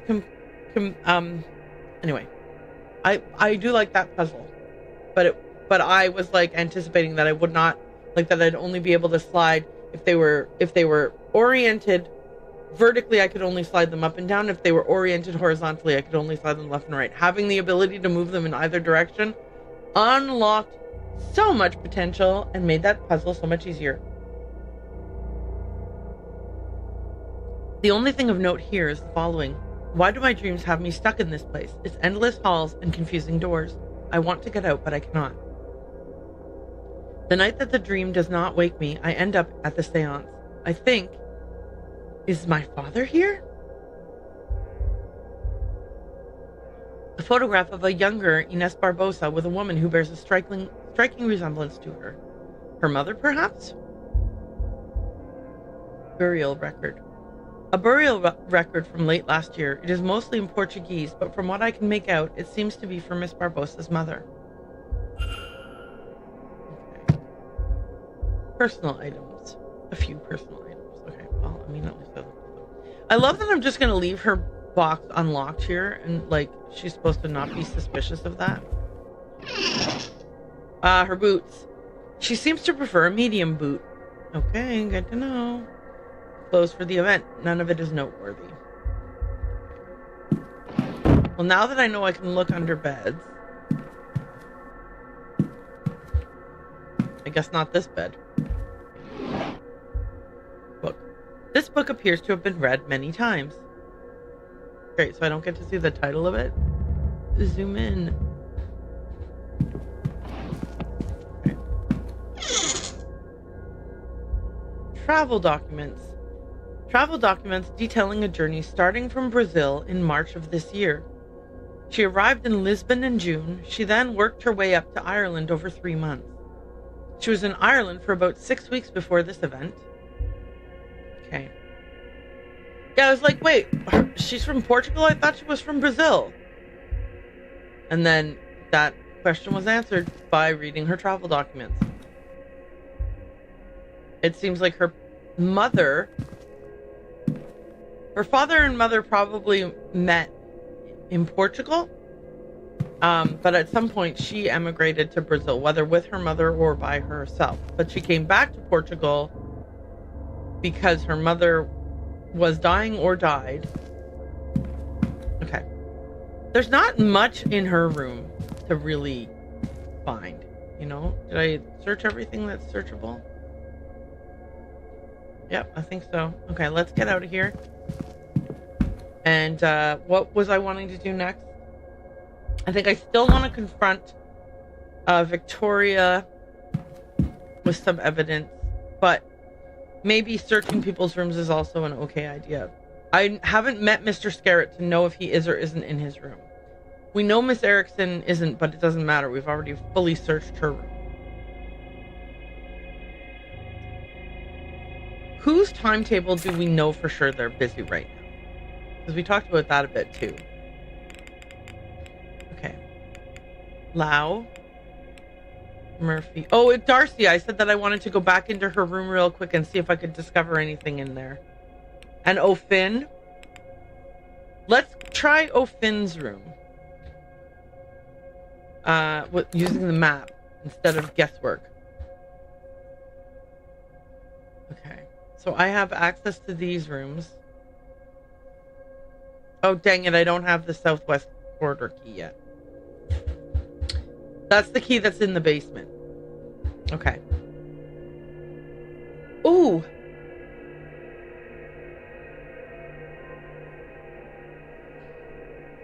Father Sinnott has a huge room. I'm now thinking to myself, should I look at the...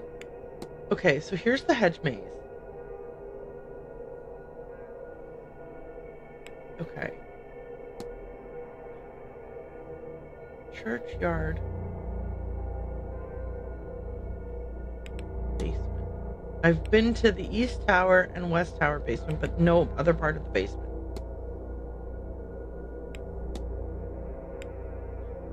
Okay, where is the bathhouse?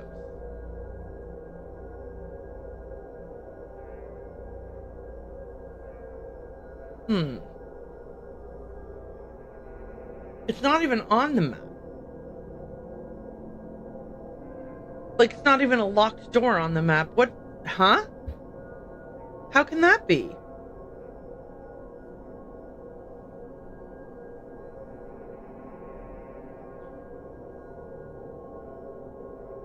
But shouldn't this be the drawing room then, where the talks are being held?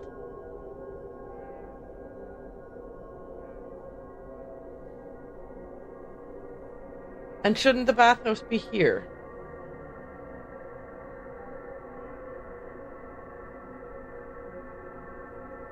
Huh.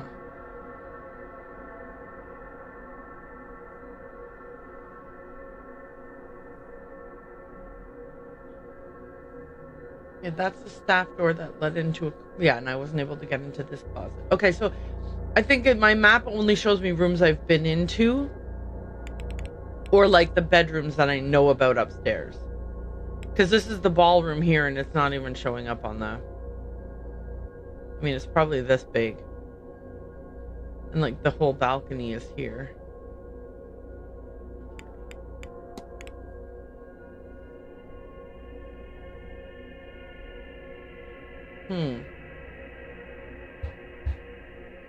Okay, let's go back to the...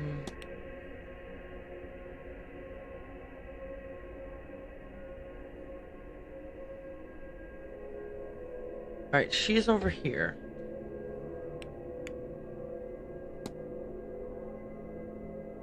I'm gonna go to the library, I think. It seems like the most reasonable place to hit next. So let's do that.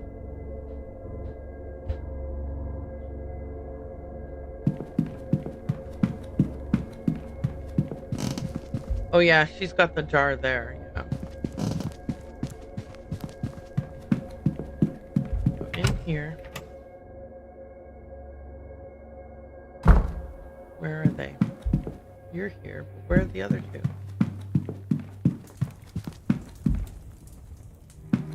Okay. Hello. What brings you back? Right, I want to see if I can form a hypothesis now. It's not Rob, Miss Dean.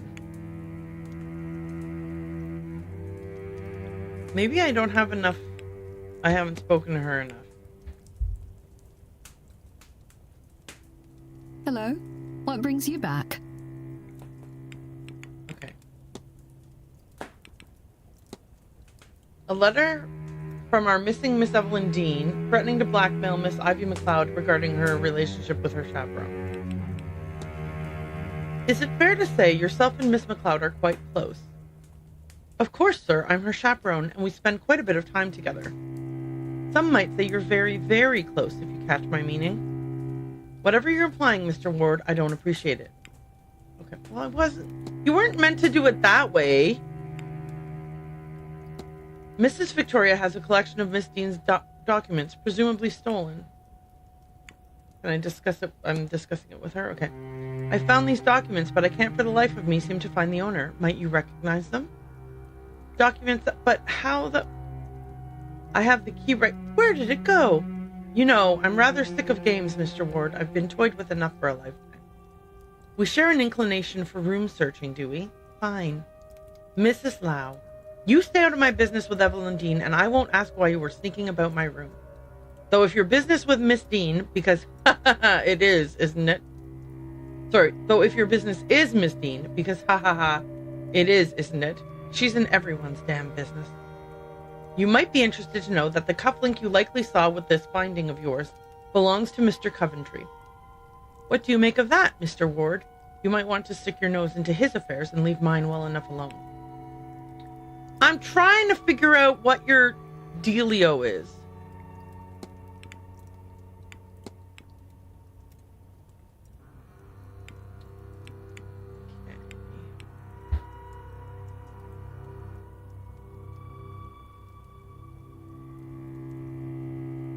All right. I am going to ask her about the quinine powder and the drugged water jug. Have you ever heard of quinine powder, Mrs. Lau? What makes you ask? You know, Mrs. Lau, I've gone blank as to what reason I had you and that powder in my mind. I see. Malaria killed my husband, so yes, I know quinine. Thanks to Ivy, I got my hands on some, but it was too late. It did not save him. Okay, and then I can ask about the drugged water. Has Miss McLeod had trouble sleeping since she's arrived?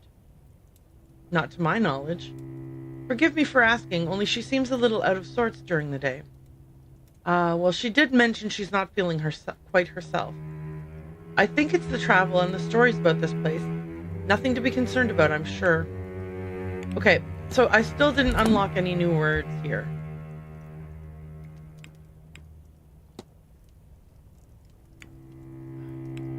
Okay.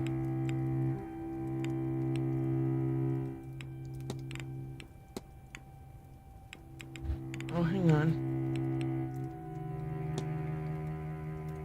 Okay, what? I'm missing words for her, right? I have 7 of 9 facts. And when I click over here, I have... Does it... See, now I've accidentally clicked on this, so now I don't get to see how many missing... Yeah, I don't get to see how many of these I'm missing. But it wasn't Rob Dean. Clear. Okay. Victoria Lau's goal is to hide her relationship with Miss McLeod by drugging her so she can... We have rob, hide, drugging, find, and save, none of which are right. I'm thinking that she meant to kill her, but maybe she didn't. Find Miss Dean? Yeah. So I don't know. And I don't know how to get more information from her because she won't talk to me now. Okay. I don't have any topics that I think are relevant to the story of her and Ivy. Is Miss McLeod a close friend? She is very much so. I am intensely glad to have met her. Ivy is... She's undoubtedly something apart from the mundane, but she's sweet, clever, and without artifice. I think that's why I liked her in the first place. So to answer your question, yes, she's very dear to me. Okay, that still didn't... that wasn't oh, ta-da! It's because she wants to... I don't know what she wants to do to Miss Dean. And, we confronted her about stuff, and she didn't give us answers. I think I broke this one, so I think we're not going to be able to finish this one. I don't think we're ever going to be able to do this. I don't have the right words for her hypothesis, so, okay. What a bummer. That's all, Mrs. Lau. Farewell, Mr. Ward. Because unless Ivy is going to say to me, oh yeah, she wants to kill Miss... Hello, Mr. Ward. You know what I'm saying? I don't think we have much help here. I'm gonna ask her about the blackmail letter. You're quite close to Mrs. Lau. Oh, Victoria's a darling. She's my chaperone, but she's my friend before that. A very dear friend indeed, I'd wager.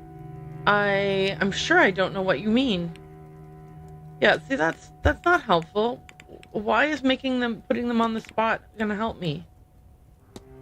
You knew Mr. Hunter before this event, didn't you? Yes, Darek was the groundskeeper on my family's estate when I was growing up. I've known him since I was very small. And he was a tremendous help when my second sight came in. No one else really knew what to do with me. It runs in bloodlines, you see, but I have it much more fiercely than anyone in my family's living memory. I was so happy to see him here. I've always considered him a good friend. But we've been trying to be discreet. Some people think it's improper. I think it's silly. I've met plenty of terrible men in far better standing. We're all just people, no matter our station. Don't you agree, Mr. Ward? But I won't risk his job, so discreet it is. Okay. I'm going to ask her about this. Miss McLeod, I don't know how to tell you this, but I think your visions might be fading because you are being drugged. What? Drugged? By whom? Well, I hesitate to say this, but Mrs. Lau would be the person with easiest access to you. Victoria? Drugging me? Oh, what a relief. Now I know you are wrong. Sir, I appreciate your concerns, but however you came to that conclusion, I'm afraid you're very much mistaken. I know and trust Victoria implicitly. She would not do anything that was not in my best interest. Well, I don't think she's drugging you out of your, I think it is, she thinks it is your best interest. Drugged water jug. Did you happen to have met the stable master? I have, some time ago, in fact. Mr. Hunter used to work on my family's estate. It's been lovely to see him again. He introduced me to the horses, the manor house. Wait, did I ask about the... Did I not ask about the water jug? Did I click something else? He introduced me to the horses the manor has. Oh, 4. All beautiful, and Lottie will certainly poke her head out of the stall if you pass by. He's always very kind with them. They say that's a sign of a good man, you know, kindness to those without power. Either way, those horses are living the high life. Okay, I absolutely clicked the wrong thing. What did I click on? Oh, I clicked on him specifically. Okay, well, that's fine. I would like to mention Evelyn Dean to her. I was wondering, what do you make of Miss Dean? My, that's certainly a question. She's, well, oh, how do I put this? You've read Hansel and Gretel, haven't you, about the 2 children lured and nearly eaten by a wicked witch? You're saying Miss Dean is a wicked witch of sorts? Oh, Mr. Ward, do you remember how it ends? Gretel pushes the witch into an oven and she burns alive, no? I fear in my darkest nights, I only find peace when I imagine Miss Dean may one day meet the same fate. So yes, we have met. I do not wish for it to happen again. Okay. I will ask you about the drugged water jug now. Have you noticed anything about the drinking water here? Water always tastes different when you go somewhere new, doesn't it? I thought it would be nicer here, but it's almost bitter. Yeah, because it's got quinine in it. Mr. Hunter mentioned a photograph of the 2 of you from many years back. Does he recall it, really? I must show him. I have it still with me, in fact. I use it as a bookmark so I never forget him. Not that I ever could, of course. He worked on my parents' land when I was little. I thought the world of him then, and do you know what? I still do. I hadn't realized how much I missed him until I saw him again. This time when I go, I will send letters. Well, that's nice of her. But I didn't even realize that shared dreams was an option to talk about, but it is, so let's talk about it. I think many of the guests are experiencing the same dream. Oh my. I knew Victoria and I had experienced similar dreams, but I had no idea the scale of it. I've done a fair bit of dream reading, but I've not heard of anything like that before. How would that work? Something being cast out for people to pick up in their sleep? Or a larger dream that we're all tuning into? Okay, and then we can ask her about lucid dreaming. Do you know much about lucid dreaming? Oh yes, it's quite the wonder. It takes some training, but some music or other sleep aids can help you get there. I prefer unguided myself, just a cozy space and some free time to explore my mind. I've never tried using an anchor to guide the dream, but I gather any concept can be used. As long as there's a physical totem for it. What if you wanted to explore a dream? Oh gosh, now that's something. Do you have anything on hand that you'd associate with this dream? I suppose I have a book, a journal really, that set me on this course in the first place. Would that work? I can't say, Mr. Ward, but there is a certain way to find out, and that is to try. Okay.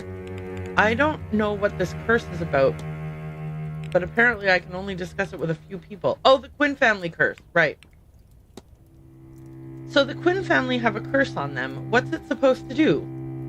Well, I didn't ask, but I think there must have been a Quinn, like quarantine, in our circles at least once before, because it's not an unknown quantity. From what I've heard, it is supposed to drive them to early graves. The means, I don't know, but I've heard of illness, accident, murder. I've no doubt Miss Quinn has overcome some odds to be here in the first place, poor darling. Okay. I have no idea. What if I confront her about the note? You wouldn't happen to be meeting with Miss Dean this weekend, would you? Me? No, I'd want no part in any such meeting, Mr. Ward. Right, but I already knew it was her, so that didn't help me. Okay. Take care, Mr. Ward. Yeah, so I have a mystery involving her, I guess. Yeah, find and return the blackmail materials. I have no idea where it is. In the locker room, but I can't get to it. I need to find Miss McLeod and confront her about my hypothesis. Miss McLeod is being blackmailed by Miss Dean over her relationship with Mrs. Lau. She has asked me to find the blackmail materials so she may destroy them and freely be with Miss Lau. Yeah, I remember that part. Okay. Why can't I get her details? Whatever. Let's talk to her again. She wouldn't talk to me before, but I don't know. I can't remember what it was she wanted me to do in order to talk to me.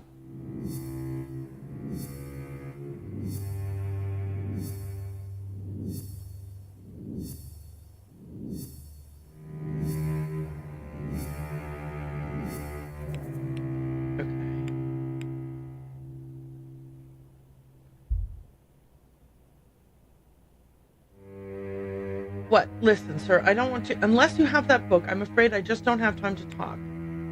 Oh, she was looking for a records book, which I have. Okay, here it is. Actually, I believe I might have the records you're looking for.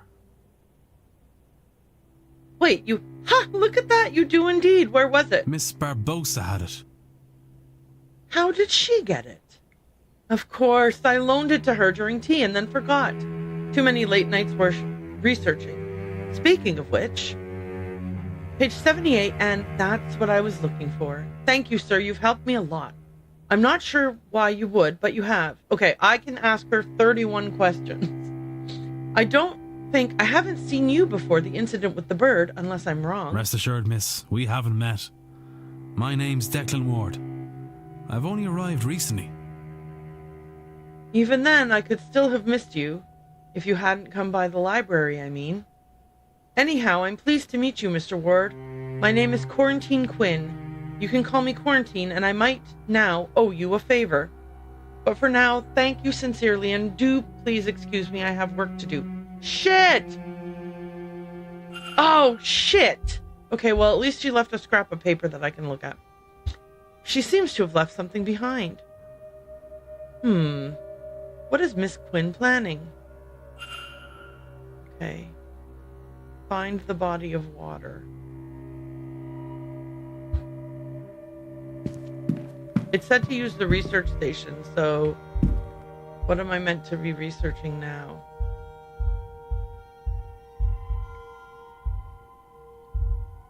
None of this is...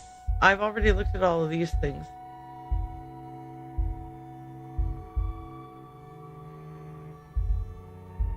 Okay, so maybe there's something new in one of these two Irish books? Nope, I looked at that already. I've looked at that already. Okay. Yeah, I don't think any of this is... I don't think any of this is new.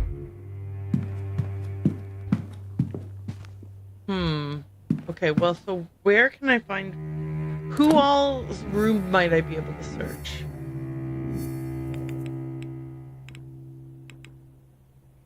Can I look at this?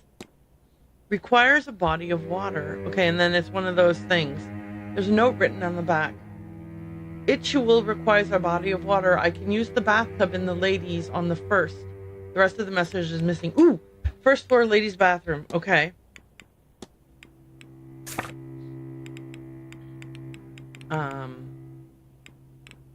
Should I go find her? Is she there now? Let me look at the map. Okay, so first floor, ladies' bathroom. There's one here that I do not have access to. Shoot. Okay, I need to get this key, but it's in the basement.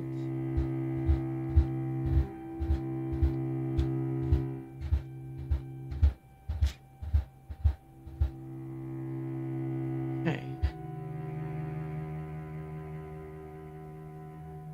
Let's go. Can we search Miss Montavani's room? Do we know where she is right now? No, we don't know her schedule at all because we've never spoken to her. Shoot, should I look for her?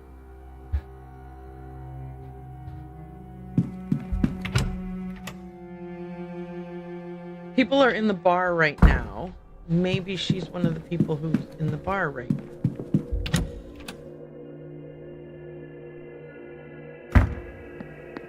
I mean, for all I know, she's outside. You know, gardens, bathhouse, bar.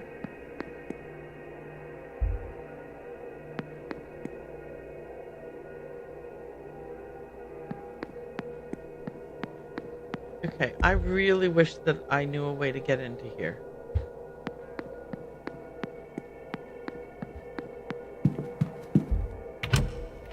Alright, in case she's in the bar, let's take a peek around.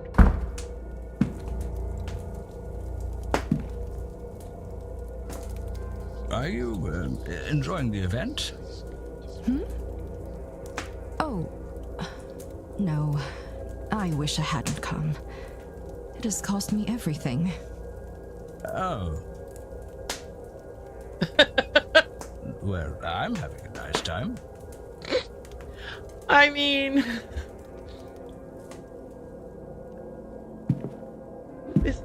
Oh, Dr. Callahan, can I talk to you? Oh, a new face. You're a little late, but you haven't missed the main event at least. Who might you be? My name is Declan Ward. Pleased to meet This is you, Rory, right? Mr. Doctor, as it happens. Dr. Rory Callahan. Rory, Very pleased to okay. meet you too. And yes, before you ask, I am related to Thea Callahan, her nephew. So I've taken what she's taught me and improved it through the application of science. Her nephew and apprentice is what I cut off. Sorry about that. And this weekend, I will prove the value of my approach, once and for all. Okay, what can I discuss with this guy himself? Makes sense. Tell me about yourself, Dr. Callahan. Really? Well, I'm a local to the area, and I mostly practice here, but I trained in Dublin. I still find reason to travel there now and then. As for my less strictly scientific interests, there has long been a tradition of folk magic in Ireland. So these days I practice my own brand of magic and medicine as something of a dual craft. Situation depending, of course. Not everyone takes kindly to magic, but then again, not everyone takes kindly to medicine. Okay, cool. Alright.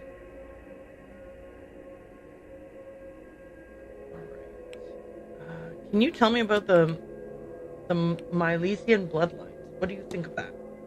Did you know that Miss Dean comes from powerful blood? I didn't, though I'd expect nothing less from a practitioner of her caliber. Blood counts for more than it should, I know, but magically, certainly hers seems unparalleled. Okay, that's cool. Were you at the bridge game? I think you were. I hear there was a bridge game the other evening. Did you play? I did. Mrs. Darcy dragged me in on my aunt's suggestion. Sorry. I say aunt, but I know people like to say aunt. And the truth is, someone pointed out to me, you don't say danting and tanting, you say daunting and taunting. And so that did sway me a bit. Mrs. Darcy dragged me in on my aunt's suggestion. Mr. Scarrett was meant to play, but he was preoccupied in the library and left them down a player on short notice. Did many attend? Enough for 2 tables. Miss Barbosa, Miss Quinn, and Mrs. Lau were there. Marcus Blake joined us too, as did Mr. Coventry. Okay, that's information. I want to ask about the cigar burn on the table. Or chair. Do you know who might be responsible for cigar burns in the library? Normally, when I tell somebody to pull back on their drinking or their smoking lest they cut their life short, I don't mean it quite so literally. Thankfully, Miss Quinn saw Mr. Scarrett fall asleep and caught the cigar before it caused more damage than it did. I thought I was being summoned to check the old coot's health, but they wanted me to replace him at the bridge table instead. Information. Okay. Okay, what do I want to ask him about? I already know the answer to this. It was that she was having a miscarriage. Let's find out his timetable so we can search his room if we need to. What are your plans for this Saturday, Doctor? I'm glad you asked, Mr. Ward. Perhaps I can rope you into joining the talks. I already missed all of them. I'm attending all of them, you know. There's ones at 11, 3, and 5 today. I actually plan to spend much of the day in the drawing room. Oh, and my Aunt Fia is doing the one at 3. You should attend. Oh, and I have lunch plans with her at 1. Otherwise, I think I'll be in the bar all evening. I need to get myself ready for the ball, so to speak. As for tomorrow, well, I plan to get some fresh air in my lungs. I hope to get plenty of pictures in the stables. The horses certainly have a fondness for staring at empty space. I have to wonder if my spirit camera might capture things my eyes will not. Then there's Mr. Coventry's talk at 5, and before that, of course, mine. The drawing room at 3, Mr. Ward, if you wish to attend. Then it's back to the bar for a few hours to kill some time until the main event. Okay, that's good information. Thank you. Okay, everything is a little overwhelming. I would like to ask him what he knows about Milesians, if anything. Especially since there's only a few people I can ask that to. Do you know of the Milesians? Or Milesians? Know of them? I am one, Mr. Ward, as are you, presumably. They are a race of men who came here and wrestled the right to settle from the gods. I do love the country, but some days I wish our ancestors had sailed to somewhere warmer. Okay. Okay. I want to ask him about things that I think he will reveal information to me about, you know? Like, because now I have not much time and so many things to ask people about. Have you met Miss Dean? I know her, yes. She's a gifted practitioner by all accounts, but she's a bit full of herself, don't you think? I think she could stand to be taken down a peg or two. Okay.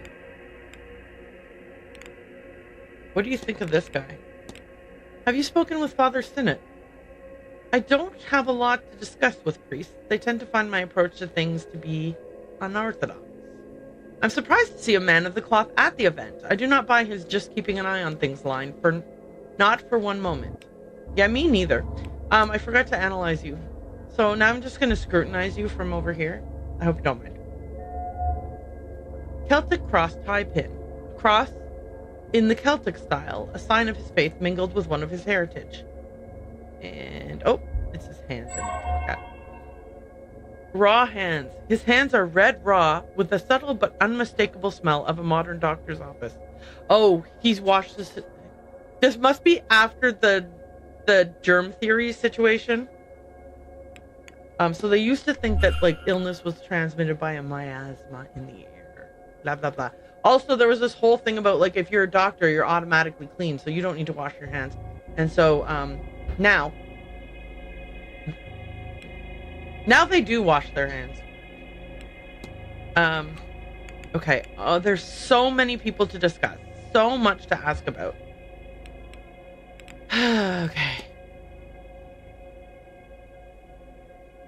I guess I'll ask him about the chimney charm. I suspect that we know that it's Hunter who did it, but what does this look like to you? A magical charm. It could be protective, but the rough materials, the way it's wrapped, my guess is a binding spell. That's not what Hunter said.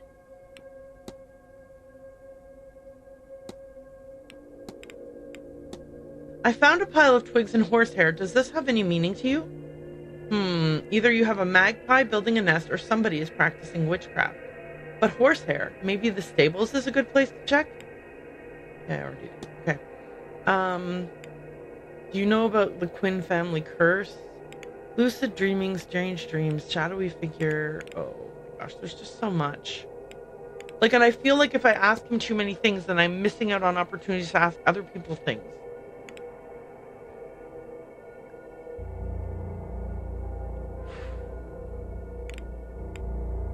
The decisions you have to make now are getting a bit stressful for me. Do you often wear that pin? Oh, this?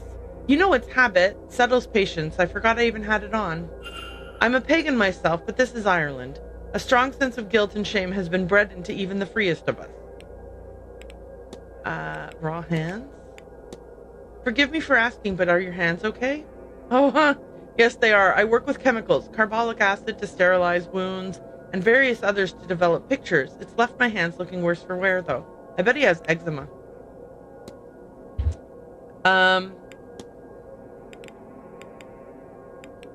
Because you can get, like, eczema from contact dermatitis. Can you tell me about Mr. O'Finn? Or I guess eczema could be a form of contact dermatitis. I'm not a doctor. Ignore me. Ah, yes, our druid friend. He's all right. His heart's in the right place, but his code of conduct is so dated. He needs to be more open to progress. I think he would achieve more if he were. I like the idea that we have, like, a pagan guy who's super into science, and then we have a pagan guy who's, like, super into druid practices, and the juxtaposition of that. This is a really cool game. Okay. I don't know what else to ask him right yet. Well. And so I'm going to stop talking to him so that I can at least meet these other people. Terrible weather out, eh? Really ruined my morning walk. Still, we're safe enough from it in here.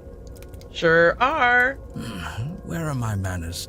I'm Michael Skerritt, over from London. And you mark my words, young man, that's a name everyone will remember by the end of this event. Why? Declan Ward. The pleasure is mine. I like that he's got some big thing planned. Okay, what's this? Mysterious crest on necktie. He's wearing a crest pinned to his necktie, but I don't recognize it. Ornamental cane. He's not leaning on it. It's just for show. Is it a matter of fashion, or does he have it for some other reason? Yeah, it's got a sword in it, and he uses it to fight ninjas. Cigar stains. There's a strong smell of cigars on the man's breath, and his mustache is stained with them. Okay, cool. All right, let's talk about his ornamental... Let's talk about all of his stuff first.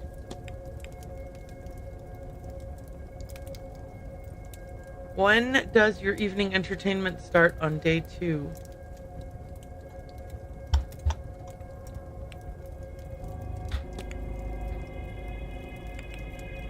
Hang on. Good day, Mr. Skerritt.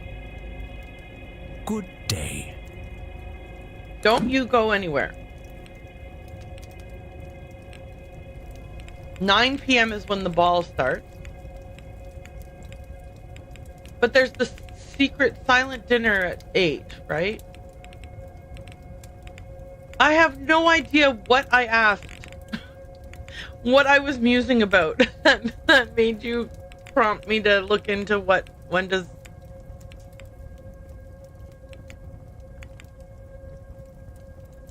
Was that in response to something? Oh, okay. So that wasn't in response to one of the random questions that I was asking while I was thinking out loud.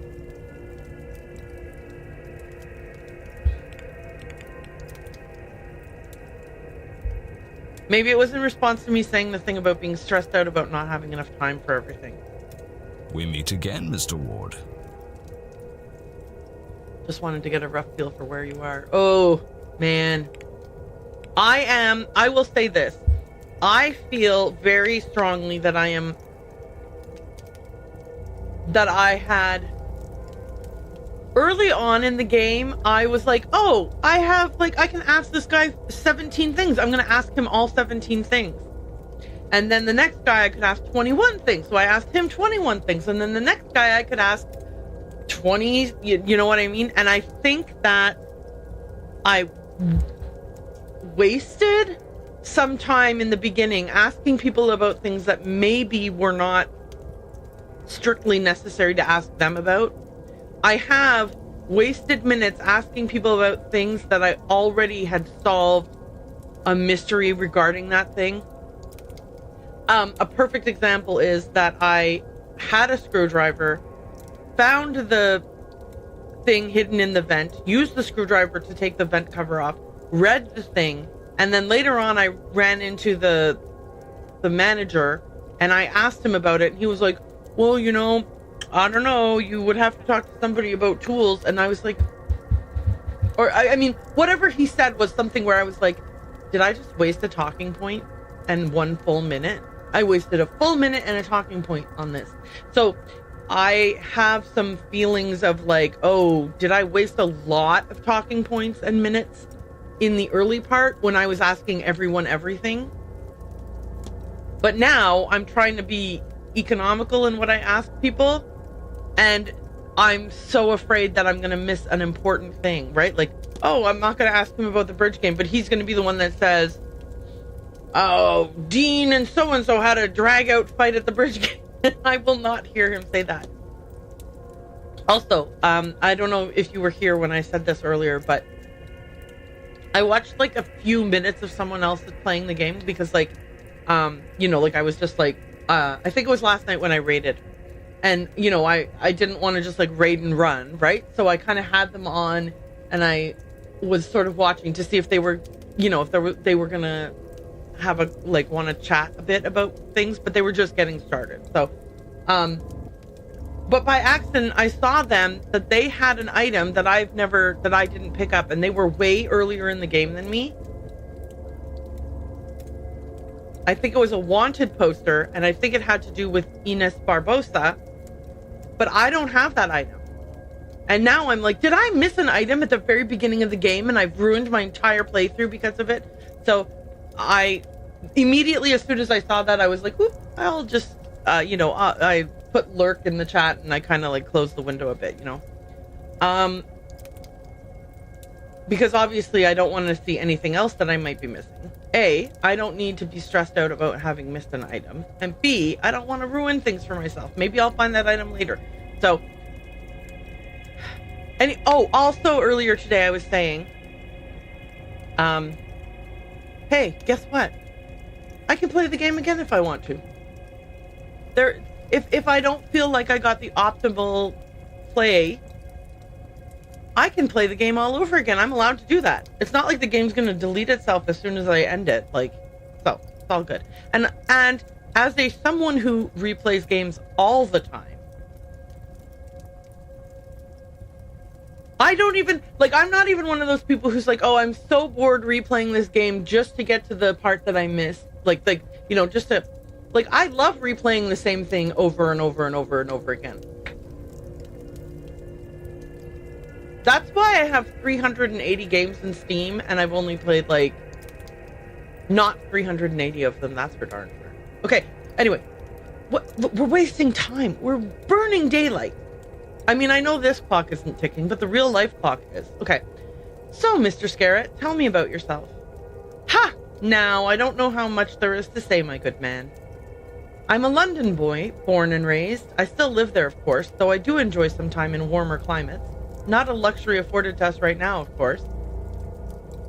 I was fortunate enough to be born to a family of not insignificant means, and now I use those means to further our understanding of the spiritual world, which is how I find myself at an event such as this. Evidence, Michael Scarrett, wealthy. That's a little money bag. I love it. Okay. Mysterious crest on necktie. May I ask what the crest on your necktie represents? I would love to, Mr. Ward, but that would rather defeat its purpose. I'm afraid I must leave you in the dark. It's a secret society. He's a part of a secret society. He's got a cane. That's a very handsome cane you have there. Why, thank you. I'm rather fond of it. I'm not so frail as to need it, but I've always been partial to the effect a nice cane provides a good suit. Cigar stains. Do you happen to be a smoker, Mr. Scarrett? Well, a man must be allowed a vice here and there, don't you think? Did you try to set fire to the whole hotel? Do you happen to know where the cigar burns on the library chair came from? And why would I know that? Oh, dude! Has somebody said something? No? Then away with you, sir.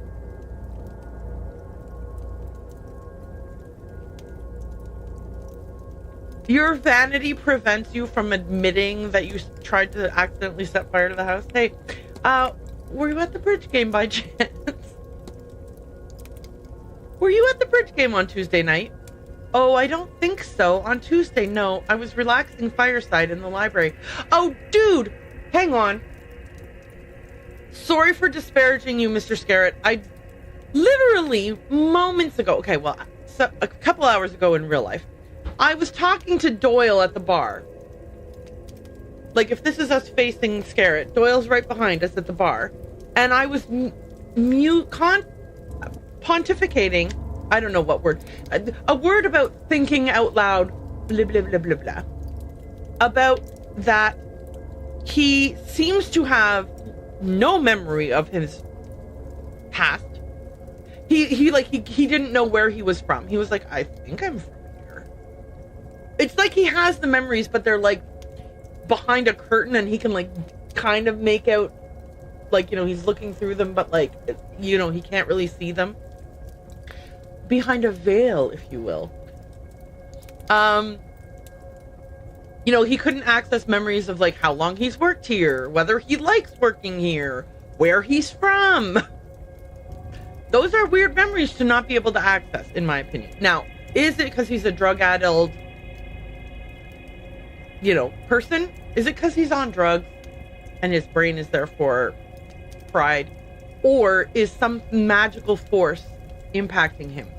And so now, here I am talking to Scarrett, and I'm like, dude, you fell asleep in a chair and almost set fire to the whole thing.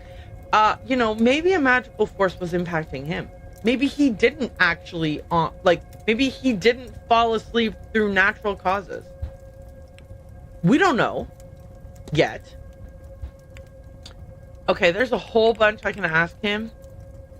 But I want, like, again, I want economy. So, timetable. Do you have any plans for the weekend? Well, now, I plan to attend a few talks today, namely those of our host, Miss Montavani, and the Marcus. Then a quick drink at the bar at 6 p.m. before the ball at 9. And tomorrow, if I get enough sleep, they have a reverend coming in for a service at 11 a.m. in the graveyard church. Somewhat of a way to atone for the night before. Then I intend to rest up in the bar until the silent dinner. Whatever nonsense that is. One last meal before the big event, eh? If I wanted to search his room, I am SOL. Unless he's going to be in the bar for longer. So we'll have to... The ball is going to be like 3 hours long, right? Do I go to the ball or do I search people's houses? Oh, it's a shit out of luck. SOL means shit out of luck. Okay, so listen, I'm cracking under the pressure. Should I go to the ball? Okay, I'm going to ask 3 questions and answer them in the vaguest way possible that doesn't give away anything, but maybe will help me not be so stressed out about this. Do I have to go to the ball? If I go to the ball, am I able to leave? If I am able to leave the ball, do I get to leave early enough to be able to search people's rooms and stuff? Follow-up question or sub-question. When I go to the ball, is it like going to dinner? Like, will you be able to have conversations with people that will actually impart some information to you that is useful later on in the game? Okay, I've realized now that every single thing that I just asked was way too spoilery. So let me rephrase that. Would you recommend going to the ball? And if I do go to the ball, am I allowed to leave? Those are the only 2 questions I want.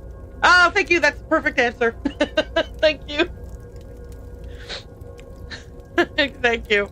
I'm like, because I realized that then I was like, sub-question, sub-question, sub-question. I'm like, okay, well now you're just asking for all the answers. Stop. We should ask this guy if he knows Evelyn Dean. Do you know Miss Evelyn Dean? Know her? Yes, I know her. Our paths have become intertwined, Mr. Ward. I shan't say another word on the matter. I've already said too much. Oh, for the love of God. Okay, I realize now that I want to talk to this guy, so I have to stop talking to this guy. It's a good day. Oh, and I want to eavesdrop first. What are you thinking about? Oh yeah, I have to click. Thinking? Sorry, did you mean me? Who else would I be talking to? Oh, I don't know. I just thought, I wasn't thinking of much. Nonsense. I'm no mind reader, but I know when a man has something on his mind. Now, what could it be? Angels. That's your thing, isn't it? That's what I've heard. Go on and tell me about these angels, then. Don't let me bore you with that. We could talk about something else. Not at all. This way, I get to go home and tell my friends about how I spoke to a boy who speaks with angels, which is just excellent. Do go ahead. How did you find out you could do it in the first place? Oh, I nearly died. Go on. He had a horse accident, A horse riding accident, just over a year ago. You know how it is.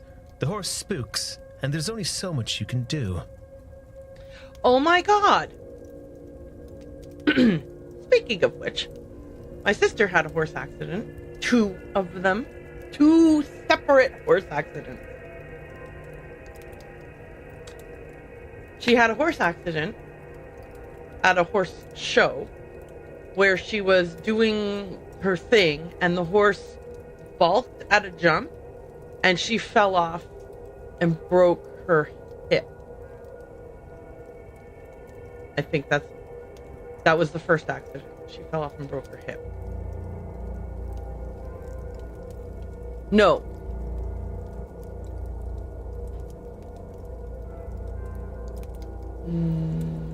Hang on.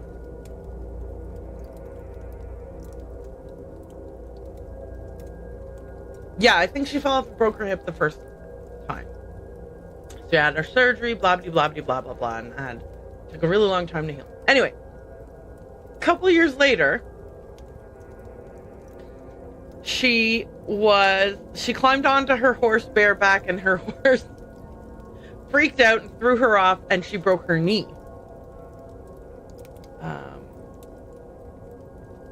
And again, she had to have a surgery and a physio and blah, blah, blah. Anyway, so my sister's had 2 horse accidents. 2 of them. Hey, anyway. I don't remember much of what happened after I fell. Not what was around me, anyway. Just the most revolting pain in my side and my leg. And the idea that I was going to die. I can't say it seemed clear, because nothing was, but it did seem very certain. And then I still don't know how to describe what it looked like. But behind all that was happening around me, I saw it. A thing that I instinctively knew was an angel. My companions got me to a doctor. All the while, I would see glimpses of it watching. I was babbling the entire time, I am told. Actually, I realize now that she broke her knee the first time and her hip the second time. It's the opposite of what I was said. I think.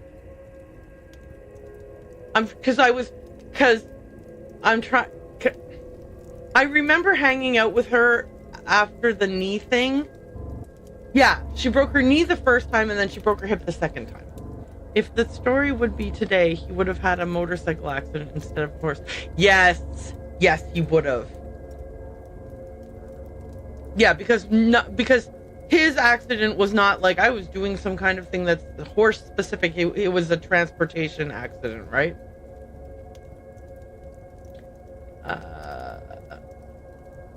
Okay, I'm gonna reread this just because I've been thinking about my sister while he was talking instead of actually paying full attention to him. Horse riding accident just over a year ago. You know how it is. The horse spooks. There's only so much you can do. I don't remember much of what happened after I fell. Not what was around me anyway. Just the most revolting pain in my side and leg. Yeah, no kidding. And the idea that I was going to die. I can't say it seemed clear because nothing was, but it did seem very certain. And then I still don't know how to describe what it looked like. But behind all that was happening around me, I saw it, a thing that I instinctively knew was an angel. My companions got me to a doctor. All the while, I would see glimpses of it watching. I was babbling the entire time, I'm told. It stayed with me until the turn of midnight, and by then they thought that I would live after all. And that was the end of it? It is around me still. I get glimpses of it now and again. At some cost, I can see it more clearly for a moment. I think it watches me. Us. This seance. And you speak with it? I speak to it. Sometimes. It does not reply. If I am ill, or in danger, or on the brink of consciousness, I can make it out. See its shape. Exchange a few words. Has the year last seen you ill, in danger, or on the brink of consciousness much? I'm gonna go ahead and guess very frequently. I wonder if it has some purpose for me, but it never stays around long enough to get an answer. To look upon it alone is just unmatched. Okay, like...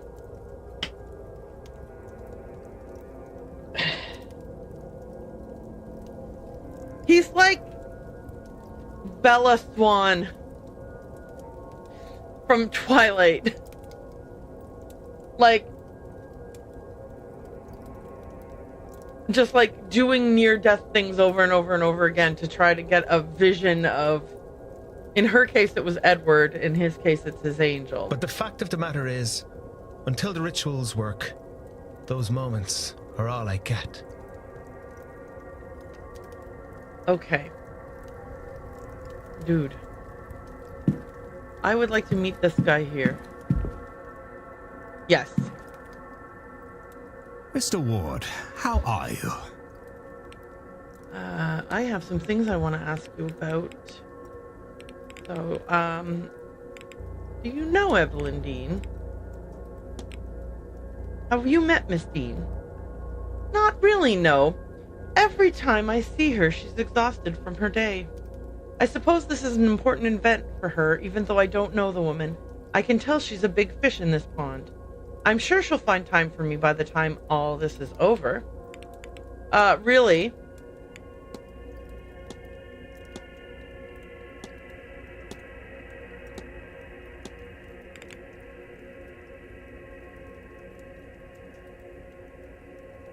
Wait, is he the guy whose cufflink it was, or was it Callahan's cufflink? Am I an idiot? I might be an idiot. Let's ask him if he knows anything about this locket. This is a strange one, Mr. Coventry, but I found a dropped locket in the southwest corridor, which I believe you are staying in. Oh, why, that belonged to my dear dead wife from before we married. Dabney, she was. Elaine Dabney. I'm here hoping to speak with her, you see. I'm told something personal can help anchor the ghost. I must have dropped it. Thank you, Mr. Ward. Okay, well, that is interesting. Were you at the bridge game? I hear there was a game of bridge the other night. There was. I had to dust off my skills a bit, but it was a fun little game altogether. Might I ask who played? I may try to round up a game myself, so it would be good to know who plays. Yes. Well, myself, Miss Callahan, Mrs. Darcy, Miss Barbosa, Miss Quinn, and Mrs. Lau were there. The Marcus Blake joined too. Oh, and the doctor stepped in for, I want to say Mr. Scarrett, who dropped out for some reason at the last moment. Okay, well, I was going to be like, is this your cufflink? But now I'm thinking that I'm an idiot and it's Callahan. Did I get them confused? I mean, it's highly likely that I did. Your wife is recently deceased? You mentioned losing your wife. My condolences, sir. I did, yes. Wait, what?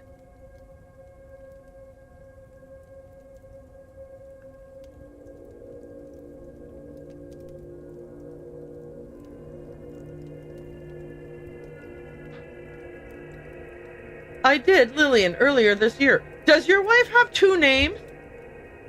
She turned quickly. We had access to doctors, but they could do little to ease her suffering. I'll confess, I'm lost without her. Which, foolish as it sounds, is how I ended up here. Her illness took everything from me. The little I had left I spent to come here on the hope that the claims about the seance are true. If I could see her, hear her, then I'd gladly give it all, down to the very shirt on my back. Yeah. Yeah, name a mismatch. I want to be... What's the Ace Attorney game? Objection! Sorry, what was your wife's name again? Lillian Coventry. Smith before we married. Oh, you told me her name was Elaine Dabney. Well, that was my first wife. A man of my age has history, you see. Well, I don't believe you, and now I can't... now I'm upset. Bong.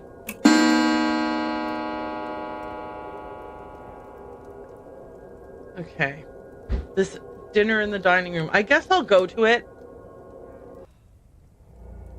I mean... because they'll give me an opportunity to talk to somebody new, right?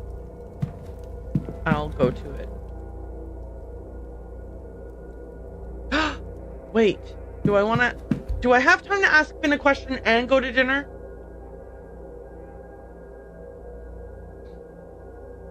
I'm not risking it. I'll go to dinner and I'll come back here and ask Finn the question. Because I think dinner takes 21 minutes, right? I'm running in the wrong direction.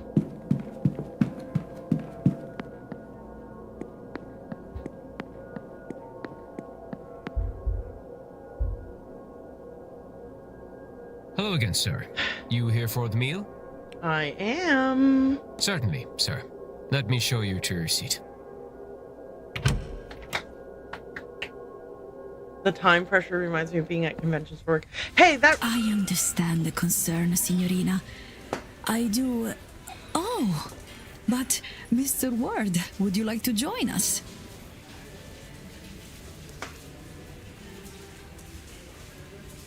Why is Callahan's aunt white as a ghost? Okay, before we do any of this, I meant to ask you yesterday, but didn't. Or no, let me rephrase that. Yesterday you mentioned work, and I kind of just, like, I told a little bit of a story about, like, similar aspects in my work, but I didn't ask, like, I didn't say, oh, out of curiosity, if you don't mind talking about it, not with too much detail, what do you do for work? You know, like, as a conversationalist might.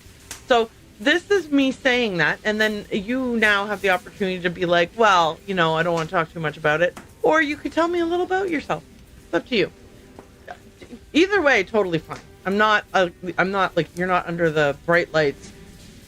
What do you do for work? This is me holding a flashlight, by the way, if that wasn't clear. Anyway, I will listen to this little story while we wait.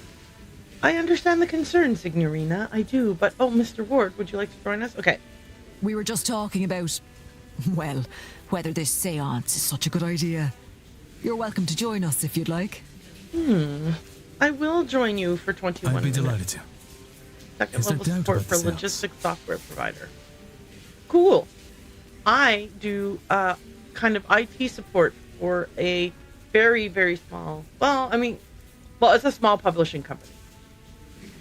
Very, very small. I don't know, because I don't know what size other publishing companies are. I'd be delighted to. Is there doubt about the seance? See, Signorina Callaghan has concerns about it taking place. Concerns about it happening at all? If you ask me, Mr. Ward, there's nothing good to come of this. Best to leave these lands be. They're unsettled enough already. Why is the Father Stinnett just standing in the background there? Are you participating I could say, or no? amica mia, that it's only one spirit. One among many, apprehended for less than an hour. Were it to cause much trouble, I would not do it. This is, of course, a lie. How can I say it is safe when it has not been done before? Of course I would risk this. And the Marquess, he sees value in that risk too. I'm not sure the Marquis knows what's good for him. Can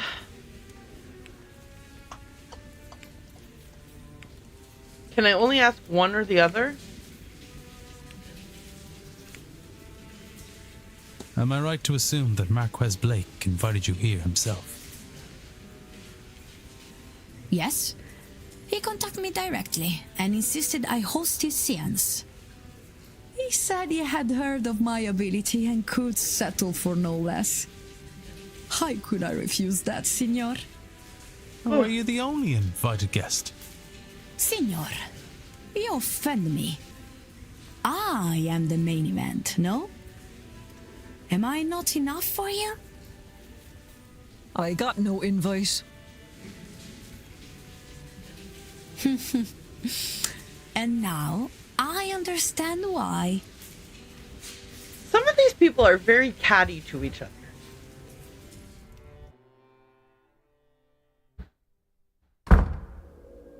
Okay. Hey, buddy. I gotta get back to the bar so I can ask Finn a question.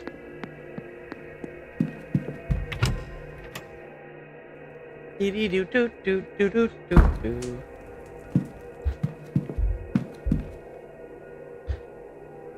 And you're back. What can I do you for? Okay, I just have a couple questions for you. Nothing too big. I wanted to ask you...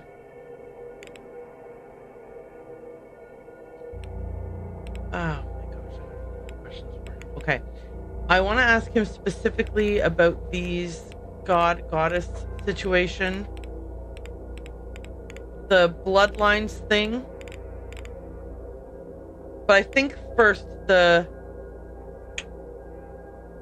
what was it that I saw that I could talk to him and he was one of few people I could ask about it.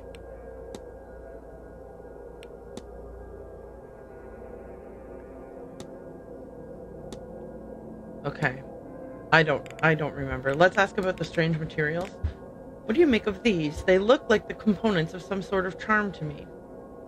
I'd say that's about right. Couldn't say what kind of charm, though, without seeing it assembled. A lot of magic in the making of the thing. I forgot what he said about this when I asked him. Oh, but I can look later. Okay, I remember now. I can look later, so it's fine. The shadowy figure. Have you ever heard of Govnu? I think was how it's pronounced. Minsir travelers, that is, call him Galyoon. Or we call our god Galyoon anyway. All pronunciation is completely the best I can do. I Google some of the things, but I think that there's a lot of terms and Googling them all would be time consuming. It's not that I don't want to do it, it's that I think it's disruptive. Well, I don't know, this speech is disruptive though, so why am I bothering? Anyway, no offenses intended if I mispronounce one of these words. We believe the world was forged out of metal, and since Govnu is a smith god, well, there's a natural comparison gets made there. Anyway, Govnu is not only a smith, he was the hospitaller of the Tuatha De Danann. You could drink at his feast and not get a hangover, and the food you'd eat, it'd protect a man from both sickness and decay. If they add more voice acting, they have to focus on all the lines with those names. I kept forgetting to. Oh, there's an ad break happening, but yeah, I agree. If they did add more voice acting, maybe the lines where certain words are said that are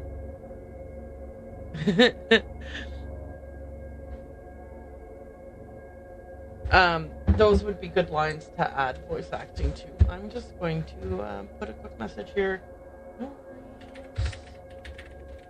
I have paused my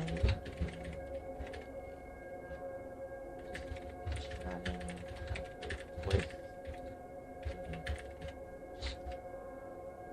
Okay. So yeah, I agree that if they were to add voice lines, it would be nice if some of these conversations where it's Gaelic or Celtic or Irish would be helpful. I think that my big concern is that I don't want to be disrespectful to any culture by mispronouncing words, like anglicizing words. Just because my native tongue is English doesn't mean that I get to just, stomp all over other people's languages, right? Like it's so that's one of the things that is of concern. But since we're waiting anyway, I guess I might as well Google these ones. So, we've got, even though I Google them and I look up the pronunciation, still no guarantee that I'm pronouncing it properly. So, I want to make it clear that I'm by no means claiming that I'm pronouncing these right.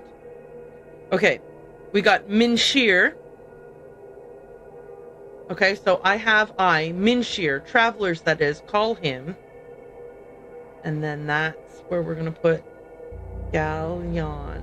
And I mean, again, I don't know how it's pronounced, so we'll find out in a second.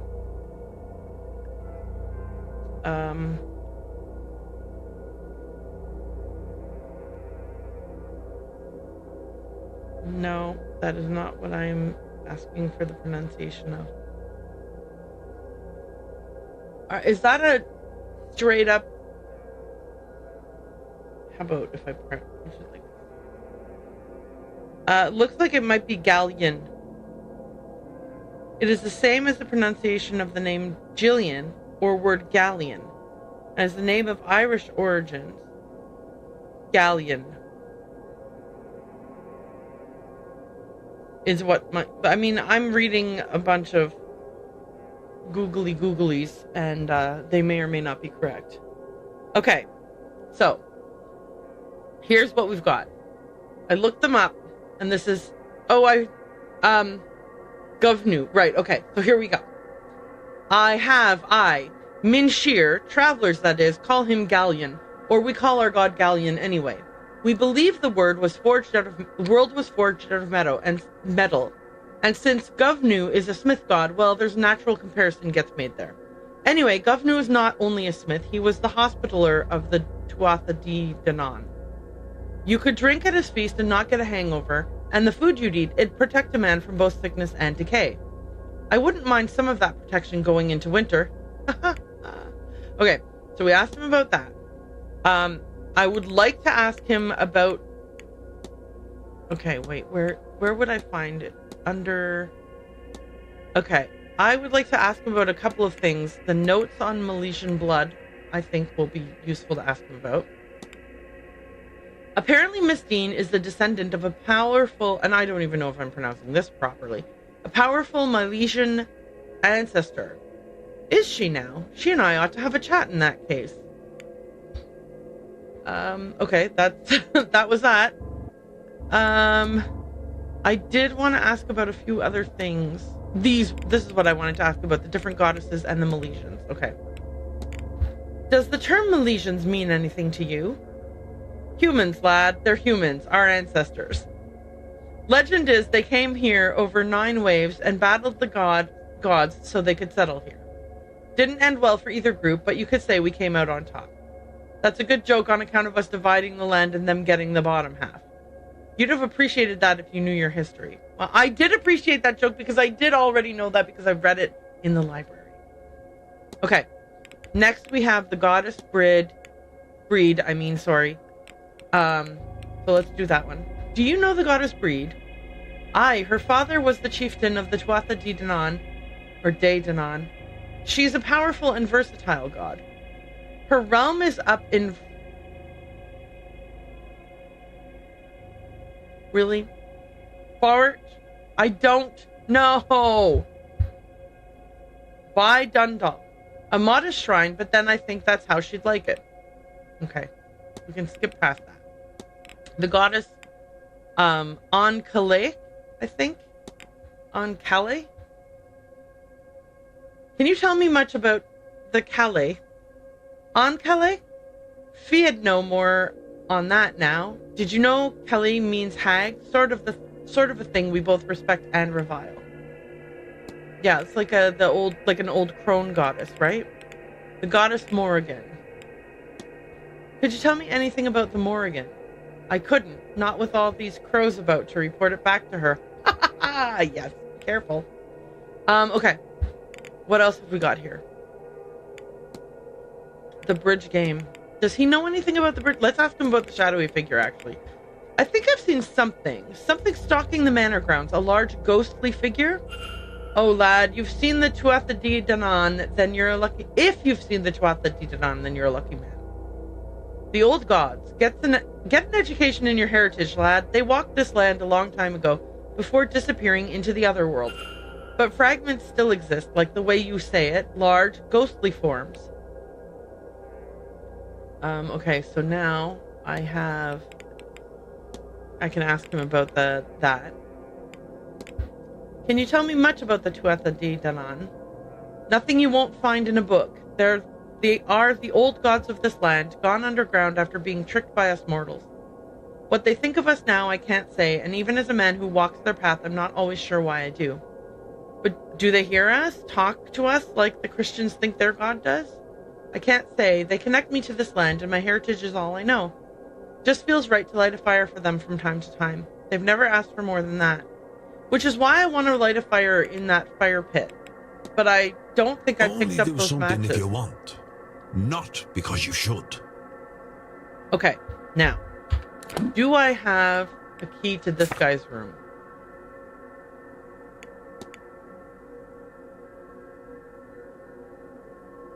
I have a key to this room. Obviously. You can see that.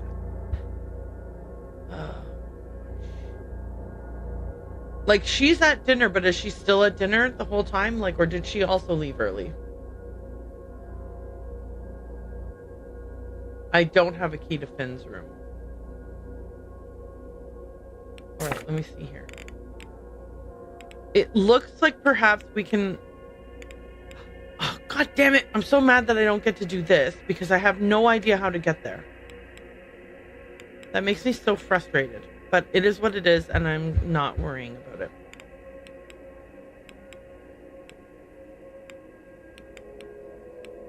Okay. I guess if they were in the dining room, they're in the dining room. I'm gonna go search as many rooms as I can in the 7 seconds I have left. Oof, I hate the timing of this, because you haven't got as much time as you need. I mean, obviously the game is designed, you definitely have as much time as you need, but since you don't know what is important and what is not, you could waste a bunch of time doing things that are not important.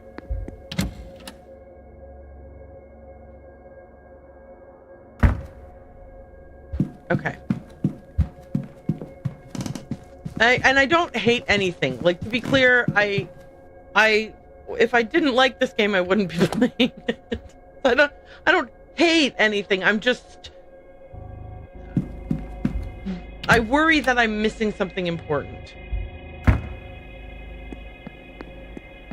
Everybody said that they're going to go back to their rooms before the ball, right? Like, yeah, exactly. It is a very good tension. It's, you know what I mean?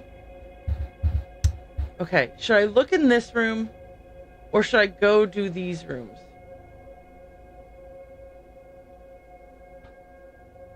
Miss Callahan, we know is not... Okay, so she's at dinner. He's in the dinner. We've seen these rooms anyway, so who cares? She was at dinner, and I feel like that's an important room to search. Crap on a cracker.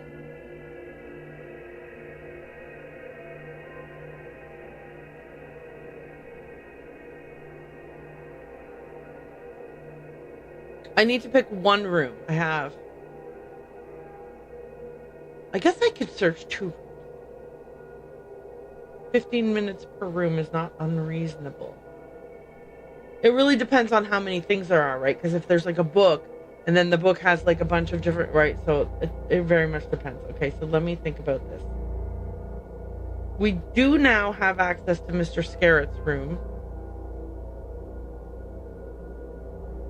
Who was... Okay, hang on. Before we do anything else, let me go check here.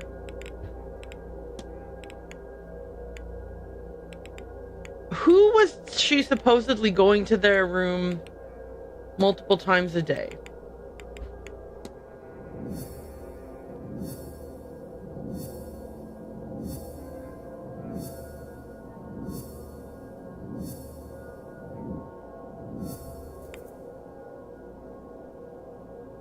No. Okay.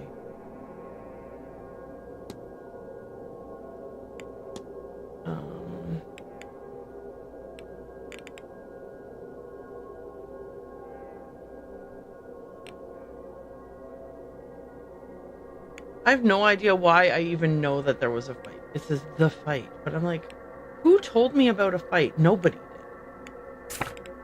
Okay, hang on a second here.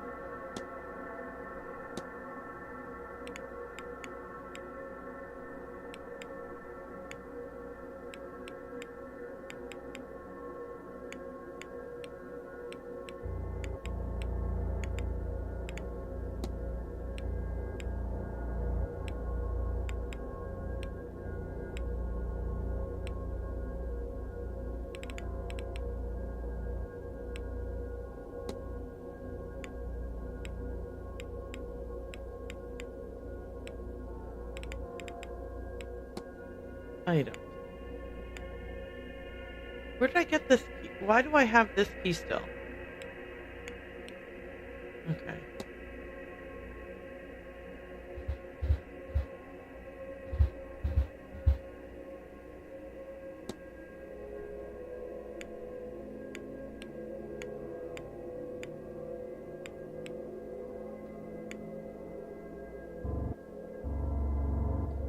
Where's the thing about the cufflink?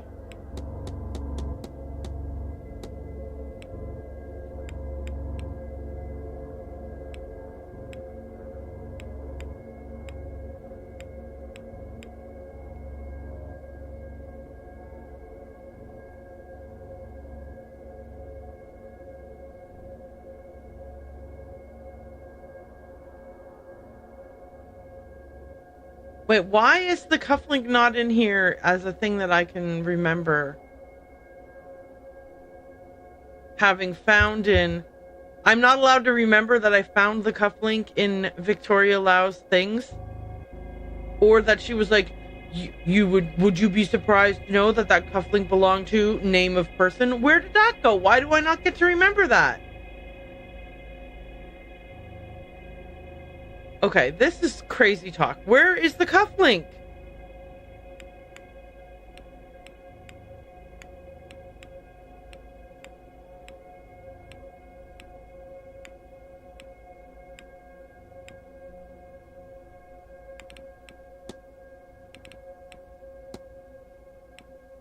No, that's not helpful.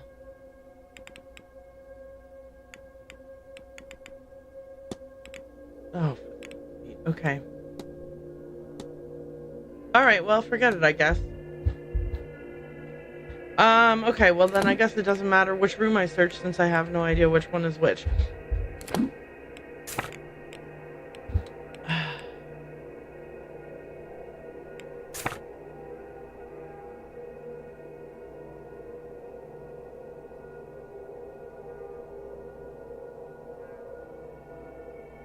Okay, so we couldn't search Coventry's room even if we wanted to. So the question is, Callahan, Father Sinnott, Montavani. Does it matter who is where right now? We have no idea where she is.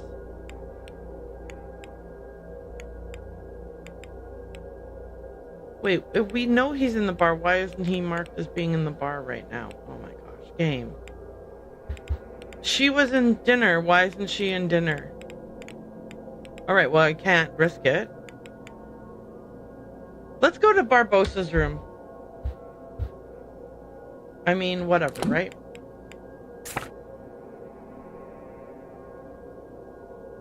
We can do Barbossa, and I think I saw Scarrett in the bar.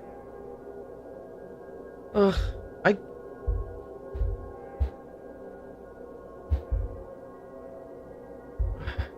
feel like maybe Father Sinnott's room is important to search.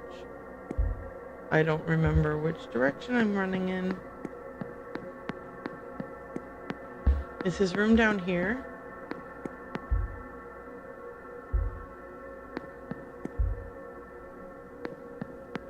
Oh, it's down the other hallway. Oops.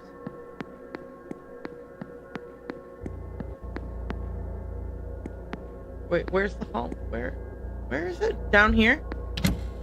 Yes, right. Because this is also where the room that what's-his-face met somebody in here. Alright, let's listen. Alright, cool. Let's go in. Okay. Let's snoop around in this guy's room. Here's some letters. A mass of correspondence from various people. One mentions Mr. Doyle and his placement here to investigate. Another talks about how Eon has been located. Whatever it is, it resides here at Blake Manor. A note here about freeing the Eon from its prison at all costs. No death here is real. Another talks about how all attempts to reach Mr. Doyle have failed. I see the flyer for this event attached to another letter. This is your chance, Father, is written here. Somebody stayed here in order to reach Doyle, but he did not recognize them or know the faith. Yeah, I'm telling you, Doyle's entire past has been erased.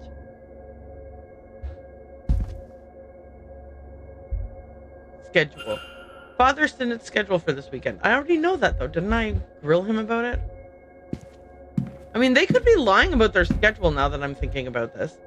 Drawing materials. A pen and ink pot used for making the maps beside them. Okay, game, come on.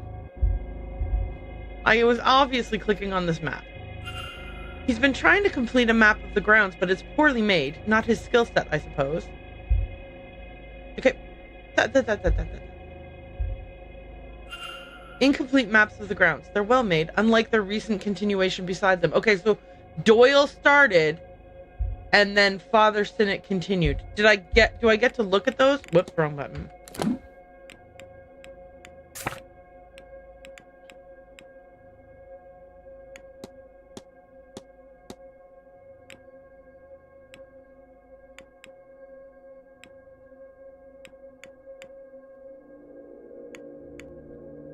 Okay, I don't get to look at them. What a bummer.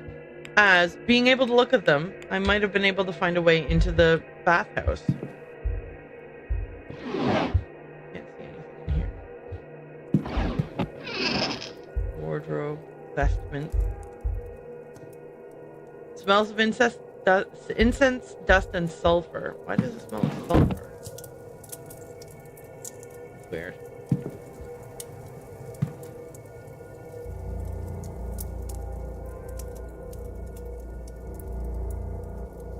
How did I not see the note slid under the door? Because I ran in. That's how. His shoes are medium in size. Okay, he's not absolved as a suspect. A badly scrawled note, I think, requesting a meeting with Father Sinnott, but it's hard to read. As best I can tell, it's signed Murphy. Well, yeah, because she's still trying to find her kid, right? Gnostic Bible. His Bible is a Gnostic one. He has sermon notes and the likes recorded inside. Is this the branch of Christianity he really follows? He has passages about a black iron prison marked, but I cannot make out what they mean. It's hard to make anything of use out. It's a very dense tome. I'd need to look elsewhere for more understandable information.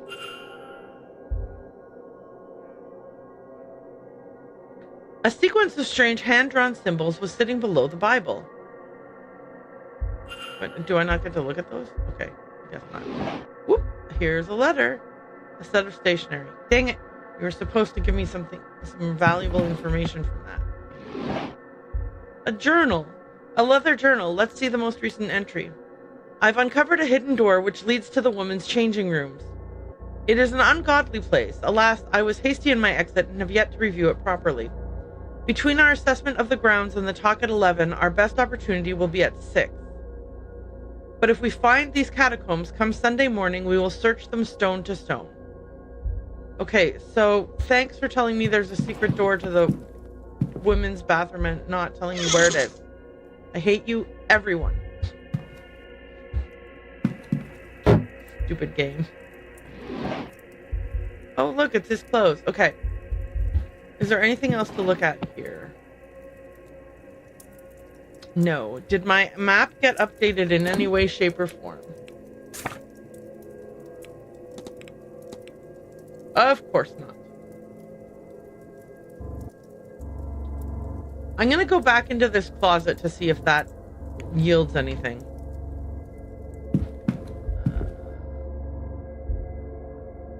Okay. Can I look under his bed? No. Oh, I forgot to look in his box. Whoops. An empty pistol case. Does this mean the priest is constantly armed? But why? I don't know. He thinks he's fighting demons, I guess. Okay. What should I do? I mean, I think it's obvious. I'm gonna go to the closet and see if there's any secret passage in the closet to get into the... Yeah, wait. Mary Blake, deceased. Okay, no door there. No door there.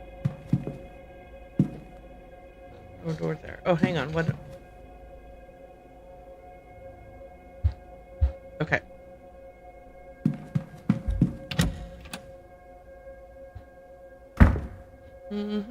Oh, right. I forgot about this thing. The symbols. Okay.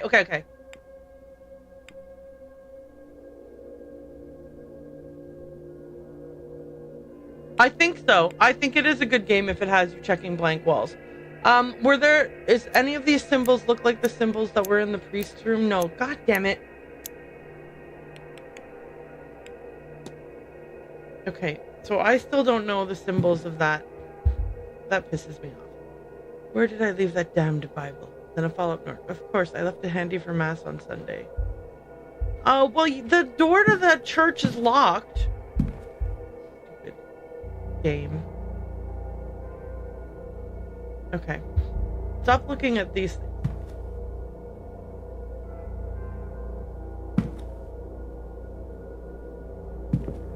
Okay. I hate everything. Are you gonna let me look at this? Yeah, this has absolutely nothing to do with that. I don't have anything that has that code. Great, so that's a waste of time. Which means I'm not going to be able to get in there during the 7 o'clock hour anyways, even if I wanted to. Let's go look in Evelyn's room. If she found a way into there, then maybe she has a note about it.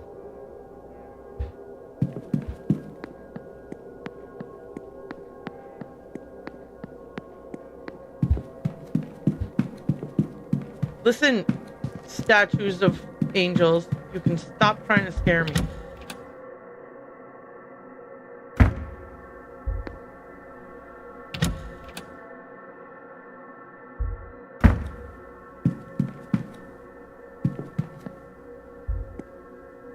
Yeah, but it's not hidden by a sigil anymore. We don't have to say that every time we come up to the door, do we? Well, I mean, I guess that's my fault for clicking on it. Alright.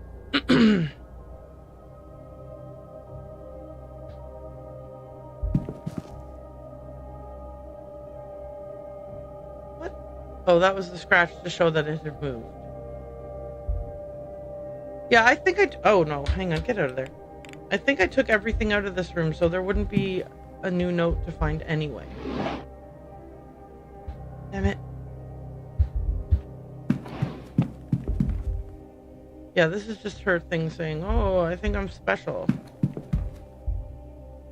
Okay.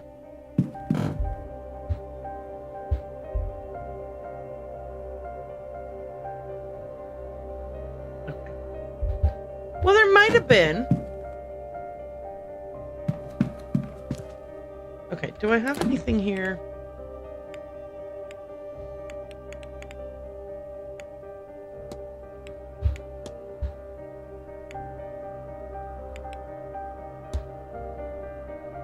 Someone certainly wanted to play on her vanity, that's for sure.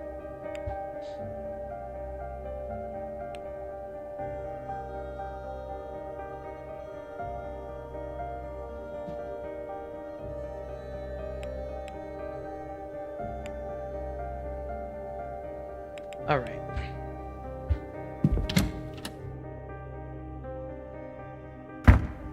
Okay. What other room could I conceivably search?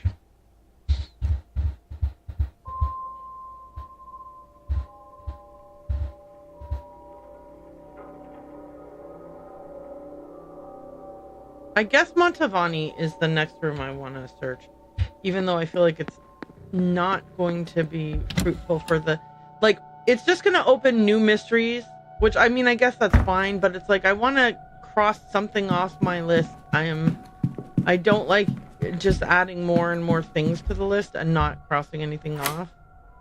Oops, I forgot to listen first. Whoops. That'd be funny if she was like, what the hell are you doing in here? Alright. A note from Mr. Dupree confirming a meeting in the drawing room. It does not say a time. Oh well, who cares? A letter in Italian. The ink has small circular stains that I recognize as teardrops. The address is La Casina Montavani. Medium-sized boots of fine Italian quality. Empty bottles of medication. Is Miss Montavani ill? I wonder, has she been seeing a doctor while here? Clothes. An assortment of clothing. A copy of Malombra by the Italian writer Antonio Fogazzaro. Since I have no idea who the hell that is, that's meaningless to me.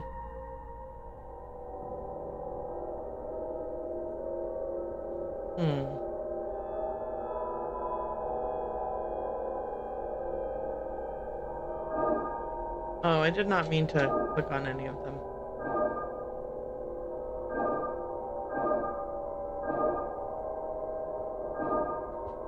Anyway, escape. Because we don't know what the symbol was supposed to be.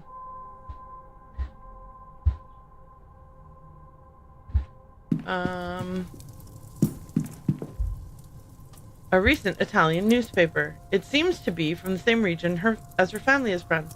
She seems to be keeping an eye on local news there. Well, duh. Postal orders to La Casina Montavani.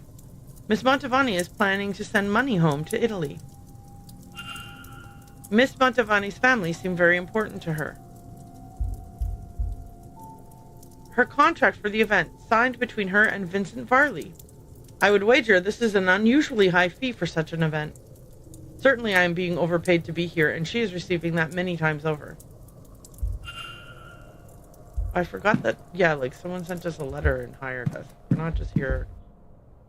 Vandalized flyer for the grand séance. Must be the same one Miss Montavani found stabbed into her door. Leviticus 20:27, or in other words, a man or a woman who is a medium or a wizard must be put to death. You will stone them with stones, for their blood is upon their heads. It's a threat. It has to be. Okay. A fresh-looking tarot deck. It must be a spare. Okay, you can't open the other side. Got it.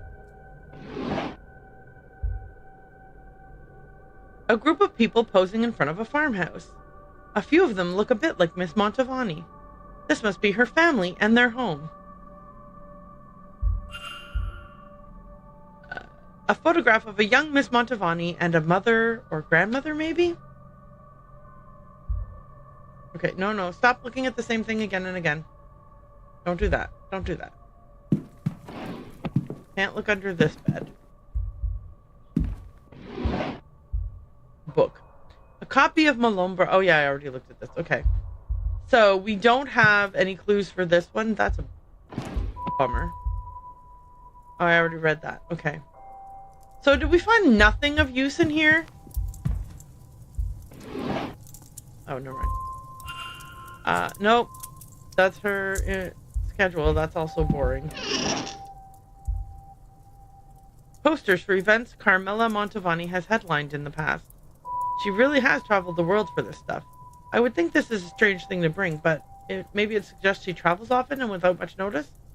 She might be bringing things from one event to another by mistake, or as mementos of her work. Don't look closely at them or anything, though. Okay, stop. Her clothes. None of it is noteworthy.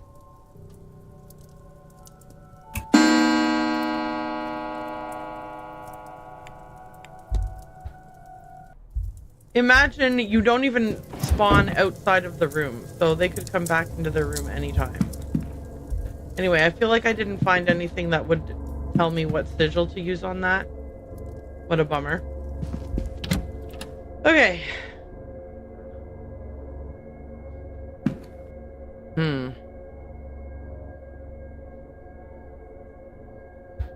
All right. Where is everybody?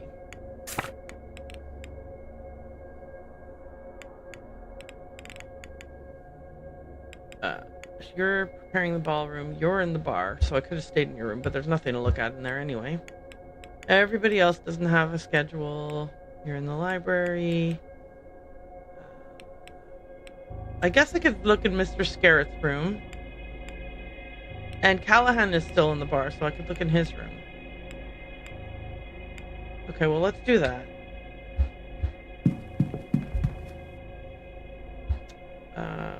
Scarrett is down this way, right?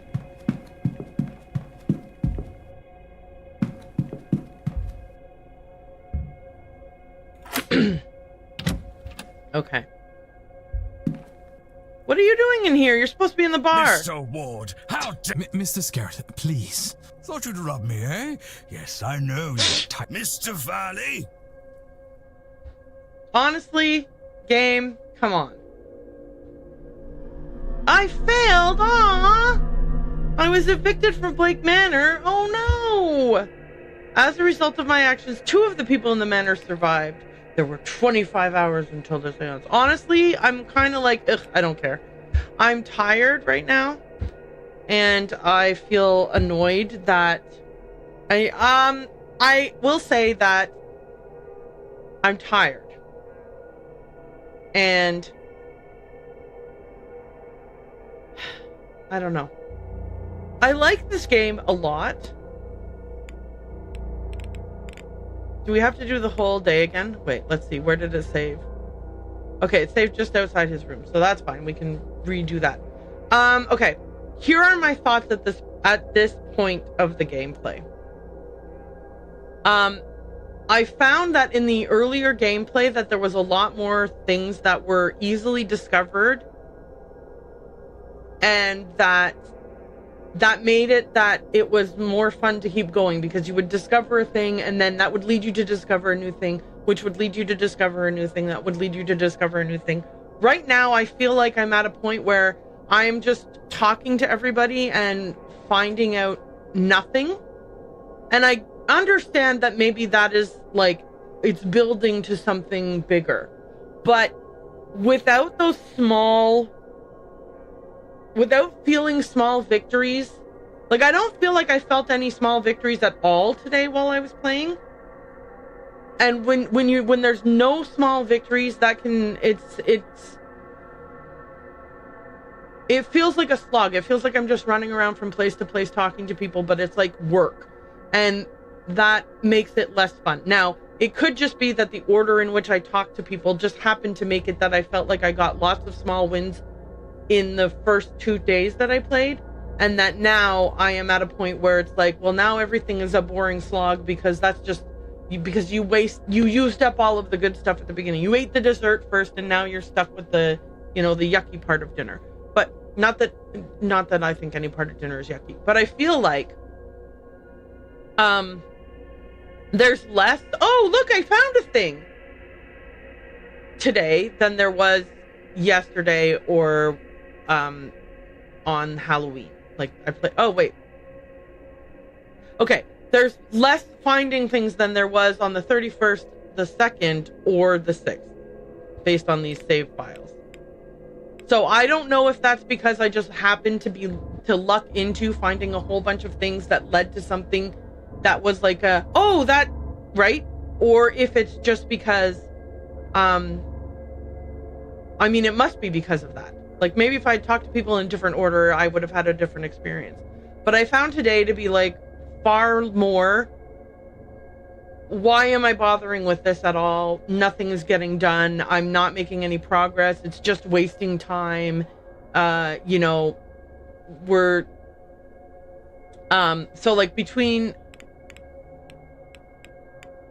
like, it's only been 2.5 hours in game, but like it's 2.5 hours in game where I feel like I didn't, like, I don't feel like I don't feel like I unlocked any secrets or any decent secrets. I don't feel like I found anything that was like, ooh, I'm so excited that I found this thing. You know what I'm saying? Is that, like I said, is that just because I happened to find a lot of things in the beginning part of the game, and so instead of slowly finding things and ramping up, I found a lot of things, and now I'm like on a downward slope of not finding things because it's just talking to people and like gathering intel or whatever. I don't know. I am irritated that, so here are some things that are frustrating me. One is that I feel like I'm hit a wall with Victoria Lau, because I don't know if confronting her in the bar closed the door on something that I was supposed to have dug deeper into before confronting her, and by confronting her as soon as I walked into the bar, I completely eliminated the possibility of finding out the answer. So I can't do her profile now because I don't know what she wanted to do to Miss Dean. I don't know if I'm supposed to have found a code to do that thing in the supply closet and get into the, I don't know if that even does open a door into the, like, let's assume it does because of the placement on the map, but I don't know if I'm supposed to have found that code already by now, because then I would be able to, well, I mean, it's too late now, it's 8 p.m, so I already missed the meeting between Ivy and whoever it was that she was gonna meet in there. I think it was Hollow Mira she was trying to meet, but I don't remember. But anyway, I already missed that. Does that impact the game in any way? Who even knows? So yeah, I feel a feeling of frustration and also hopefulness, right? Because, like, on the one hand, I'm like, you can play this game again. You could play it again anytime you wanted to. And when you play it again, you'll be able to potentially unlock all kinds of cool stuff, right? Like, that is one of the possible outcomes that could happen. On the other hand, I am feeling frustrated for this game because I feel like now I'm stuck in a gameplay loop of just, I don't feel like I have a clear path as to who to talk to next or what to search for next. And by not knowing who to talk to next or what to search for next, I feel like I'm just running around blindly. And that, and because of the clicking time, I am feeling like if I go into this room and I look for things in this room and 15 minutes passes, then I've lost 15 minutes where I could have been in this other room talking to this person, finding out information. If I talk to this person, then I couldn't talk to that person. And I don't know if I would feel better if I had a clear path of who should I be talking to next. Like, if they were like, I don't know how to say. I don't know if I should be wasting time focusing on trying to close the loop on Mrs. Lau, or if I should be like, well, you know what, forget all about that, we can find that stuff later, and I should be working on something else. And that not knowing is also very frustrating, because I don't know if I am wasting precious time looking into one thing when I should be doing another. And I like how the game is open-ended and leaves it up to me to figure this stuff out, but I also don't like how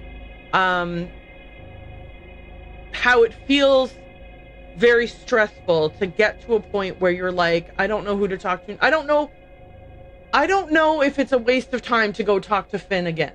I don't know if it's a waste of time to talk to Varley again. I don't know if it's a waste of time to try to get into the basement. And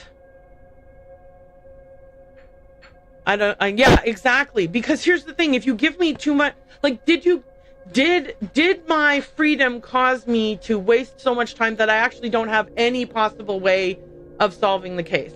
Like, I don't know. Well, yeah, exactly. I don't want a walking sim.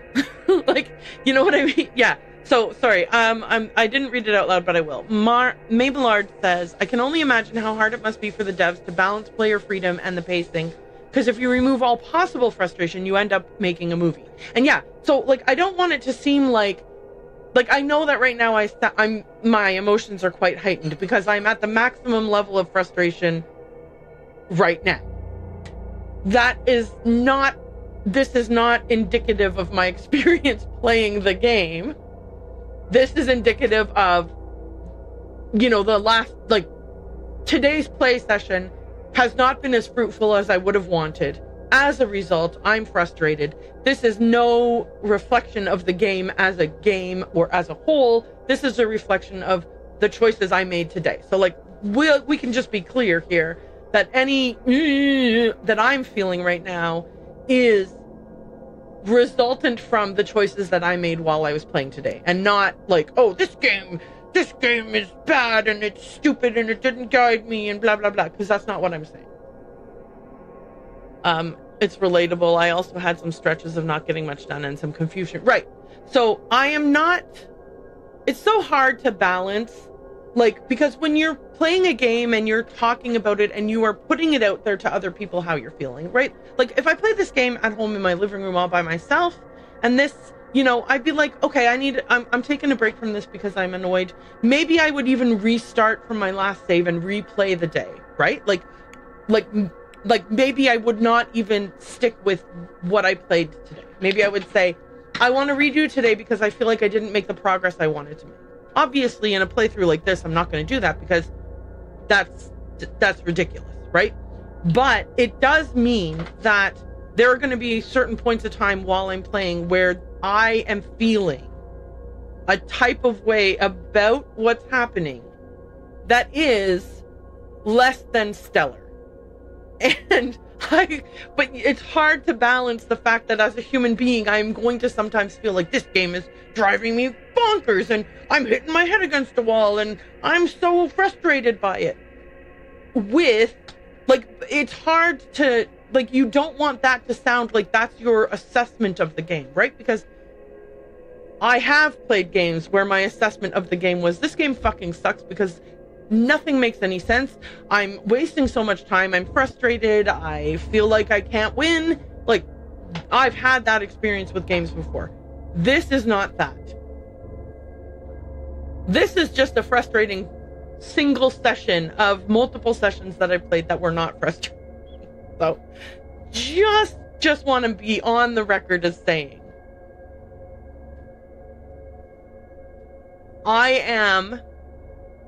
and I feel like part of the reason why I'm feeling this way is because the deeper you get into the game, the broader the amount of things that you are looking at is, and the harder it will be to focus in on which is the right thing that you should be honing in on at any given moment. It is possible that focusing on Ivy and Victoria was not the right decision at the time that I made that choice. And it is possible that I have spent a lot of time trying to close that loop when that loop is not meant to be closed right now. Like, maybe that loop doesn't close until the middle of day 3, but I'm spending all of day 2 trying to close that loop, which is a waste of time. The good news is, while trying to close that loop, I am sneaking in other people's rooms and looking around. I am talking to people about other things that might not be related to the Ivy and Victoria scenario.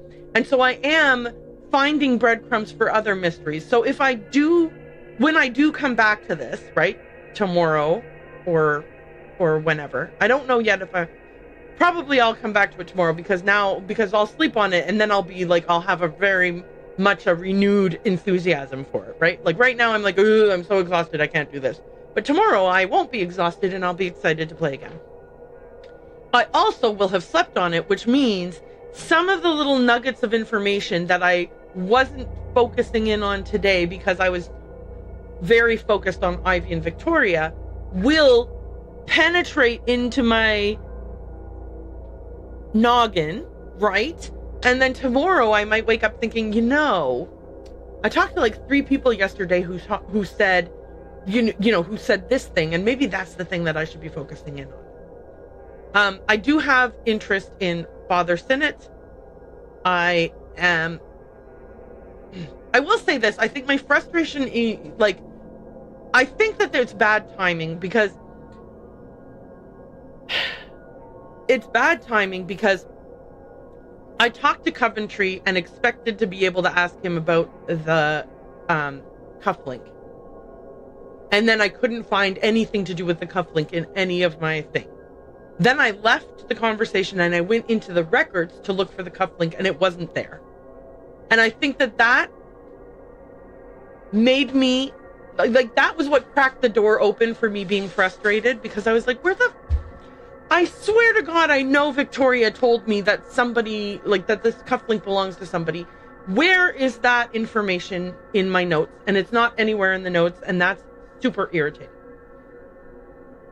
Maybe it's not, I mean, it is what it is, but because I was so annoyed with that, everything that came next, that was like another dead end and another dead end and another dead end, instead of me feeling like, no worries, it's a maze, these things happen, turn around and try the next path. They just were like piling up and making me really annoyed. So that I think is where we're at. I was annoyed about not being able to find the cufflink thing. I was annoyed about not being able to ask what's his face about the cufflink. I was annoyed that when I went into Montavani's room that I didn't get the key to open the box in her room. I was annoyed. Yeah. Okay. That I think is probably what I will do too. To go back to the room and look at the cufflink again. Maybe it'll add it to my list of things to ask people about. I'm not sure. Then I was annoyed that I ran down to. Then I was like, oh, there's a note here about that, a secret way to get into the bathhouse, and I've been trying to get into the bathhouse. I've wasted a lot of time with the bathhouse thing, and I don't mean wasted time is relative, it's all perspective, but I've spent time wanting to get into the bathhouse and not being able to. So I ran down there and look at the thing and I'm reminded, oh yeah, I did know about this thing, but I still don't know where to find the code. I am obviously not expecting for the code to be pinned on the wall right beneath the thing. I get that I have to find these things.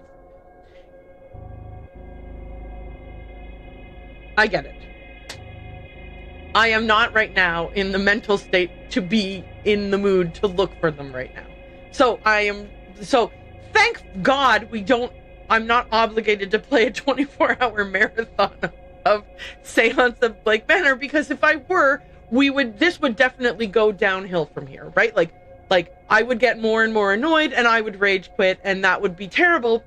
Thank God we can save our game, put it aside, and come back to it later when we have a fresh perspective and we are not exhausted and we don't feel like we've just been hitting our head against the wall over and over and over again.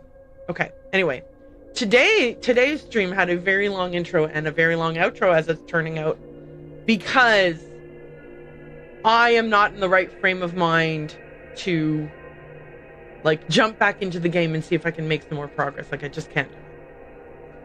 But I do think it's good to debrief when you have a moment like this, right? Because I think that we oftentimes, this is the kind of moment where a person could easily decide that this game sucks and they hate it. You know what I mean? You hit a wall or things aren't going well and you sort of feel like, I'm not having fun anymore. I think that over time I have learned that when you're not having fun anymore, it doesn't mean the game sucks and you never want to play it again. It means you need a break right now. Now, if like 5 sessions in a row, within 10 minutes of starting to play, you're not having fun anymore, you are allowed to decide that you just don't like a game. This game's not for me. It's not, like, you know, enjoyable. By all means, don't play games that you don't think are fun. I think that the fact that I thought this game was fun and that I've been loving this game should overrule the fact that today was a little bit less productive, right? The good news is all of the boring, sloggy stuff that I did today that felt unproductive will be super beneficial to me tomorrow because I will have already done it and I don't have to do it again. Yay! The other thing is, having gotten to this stage, this is definitely a replayable game. I'll tell you why. Whatever experience I had the first 3 days I played, I had that experience because of who I talked to and in what order. What rooms I went into and in what order. What hallways I explored and in what order. And by, like, if any of those things changed, or if all of those things changed, it would be a completely different playthrough. So while the overall mystery is not going to change, right? Like, the overall outcome in the end, the story isn't going to be different because of how you unlock things. Like, you have to have the thing in your, like, you have to have a chip for a thing in your, you know, whatever, your memories or your records or your observations or your whatever. Like, you have to have the chip for it to be able to progress. Means that you can still, it's still replayable over and over and over again, because you will, like, you'll be able to replay it by just making different choices, because you'll get those chips in a different order, which means you'll progress in a different way. You'll discover all the same stuff, but you'll discover it in a different order. I don't know if I'm making sense, but like, I just, like, it's very replayable, and I like that about it. Like, you're not going to get a different outcome like in Clue, where it's like Colonel Mustard in the conservatory with a candlestick on one game, and then it's Miss Peacock in the kitchen with a knife in another game. Like, that part won't be different, but the how you discover things and when you discover them will be different. I think that'll be fun for me to replay. Plus, I mean, there's gonna be a point in time where I'm like, how quickly can I, like, how many mysteries are there to solve? Can I solve all of them? How quickly can I solve all of them? Like, what's the fastest path to solving this mini mystery and this mini mystery and this mini mystery? You know? So I am eager to, I mean, I'm not saying, oh, I'm so eager to replay it. Like, I haven't even finished the first game, but I am optimistic about the replayability of this game, long-term and ongoing. Anyway, thank you, anybody who came and hung out with me today. Especially today, like, especially the last part of today, where I was like, I'm getting so annoyed.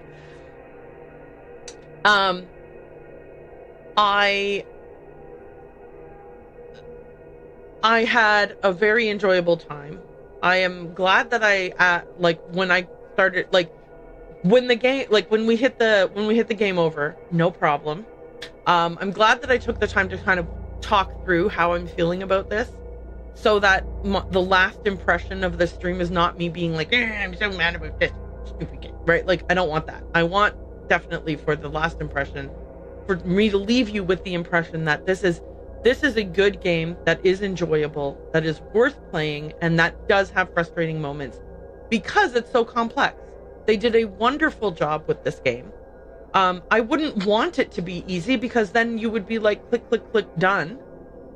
I don't want it to be a walking sim where they guide me from place to place and I don't really get to, like, I want to be able to make mistakes, because then I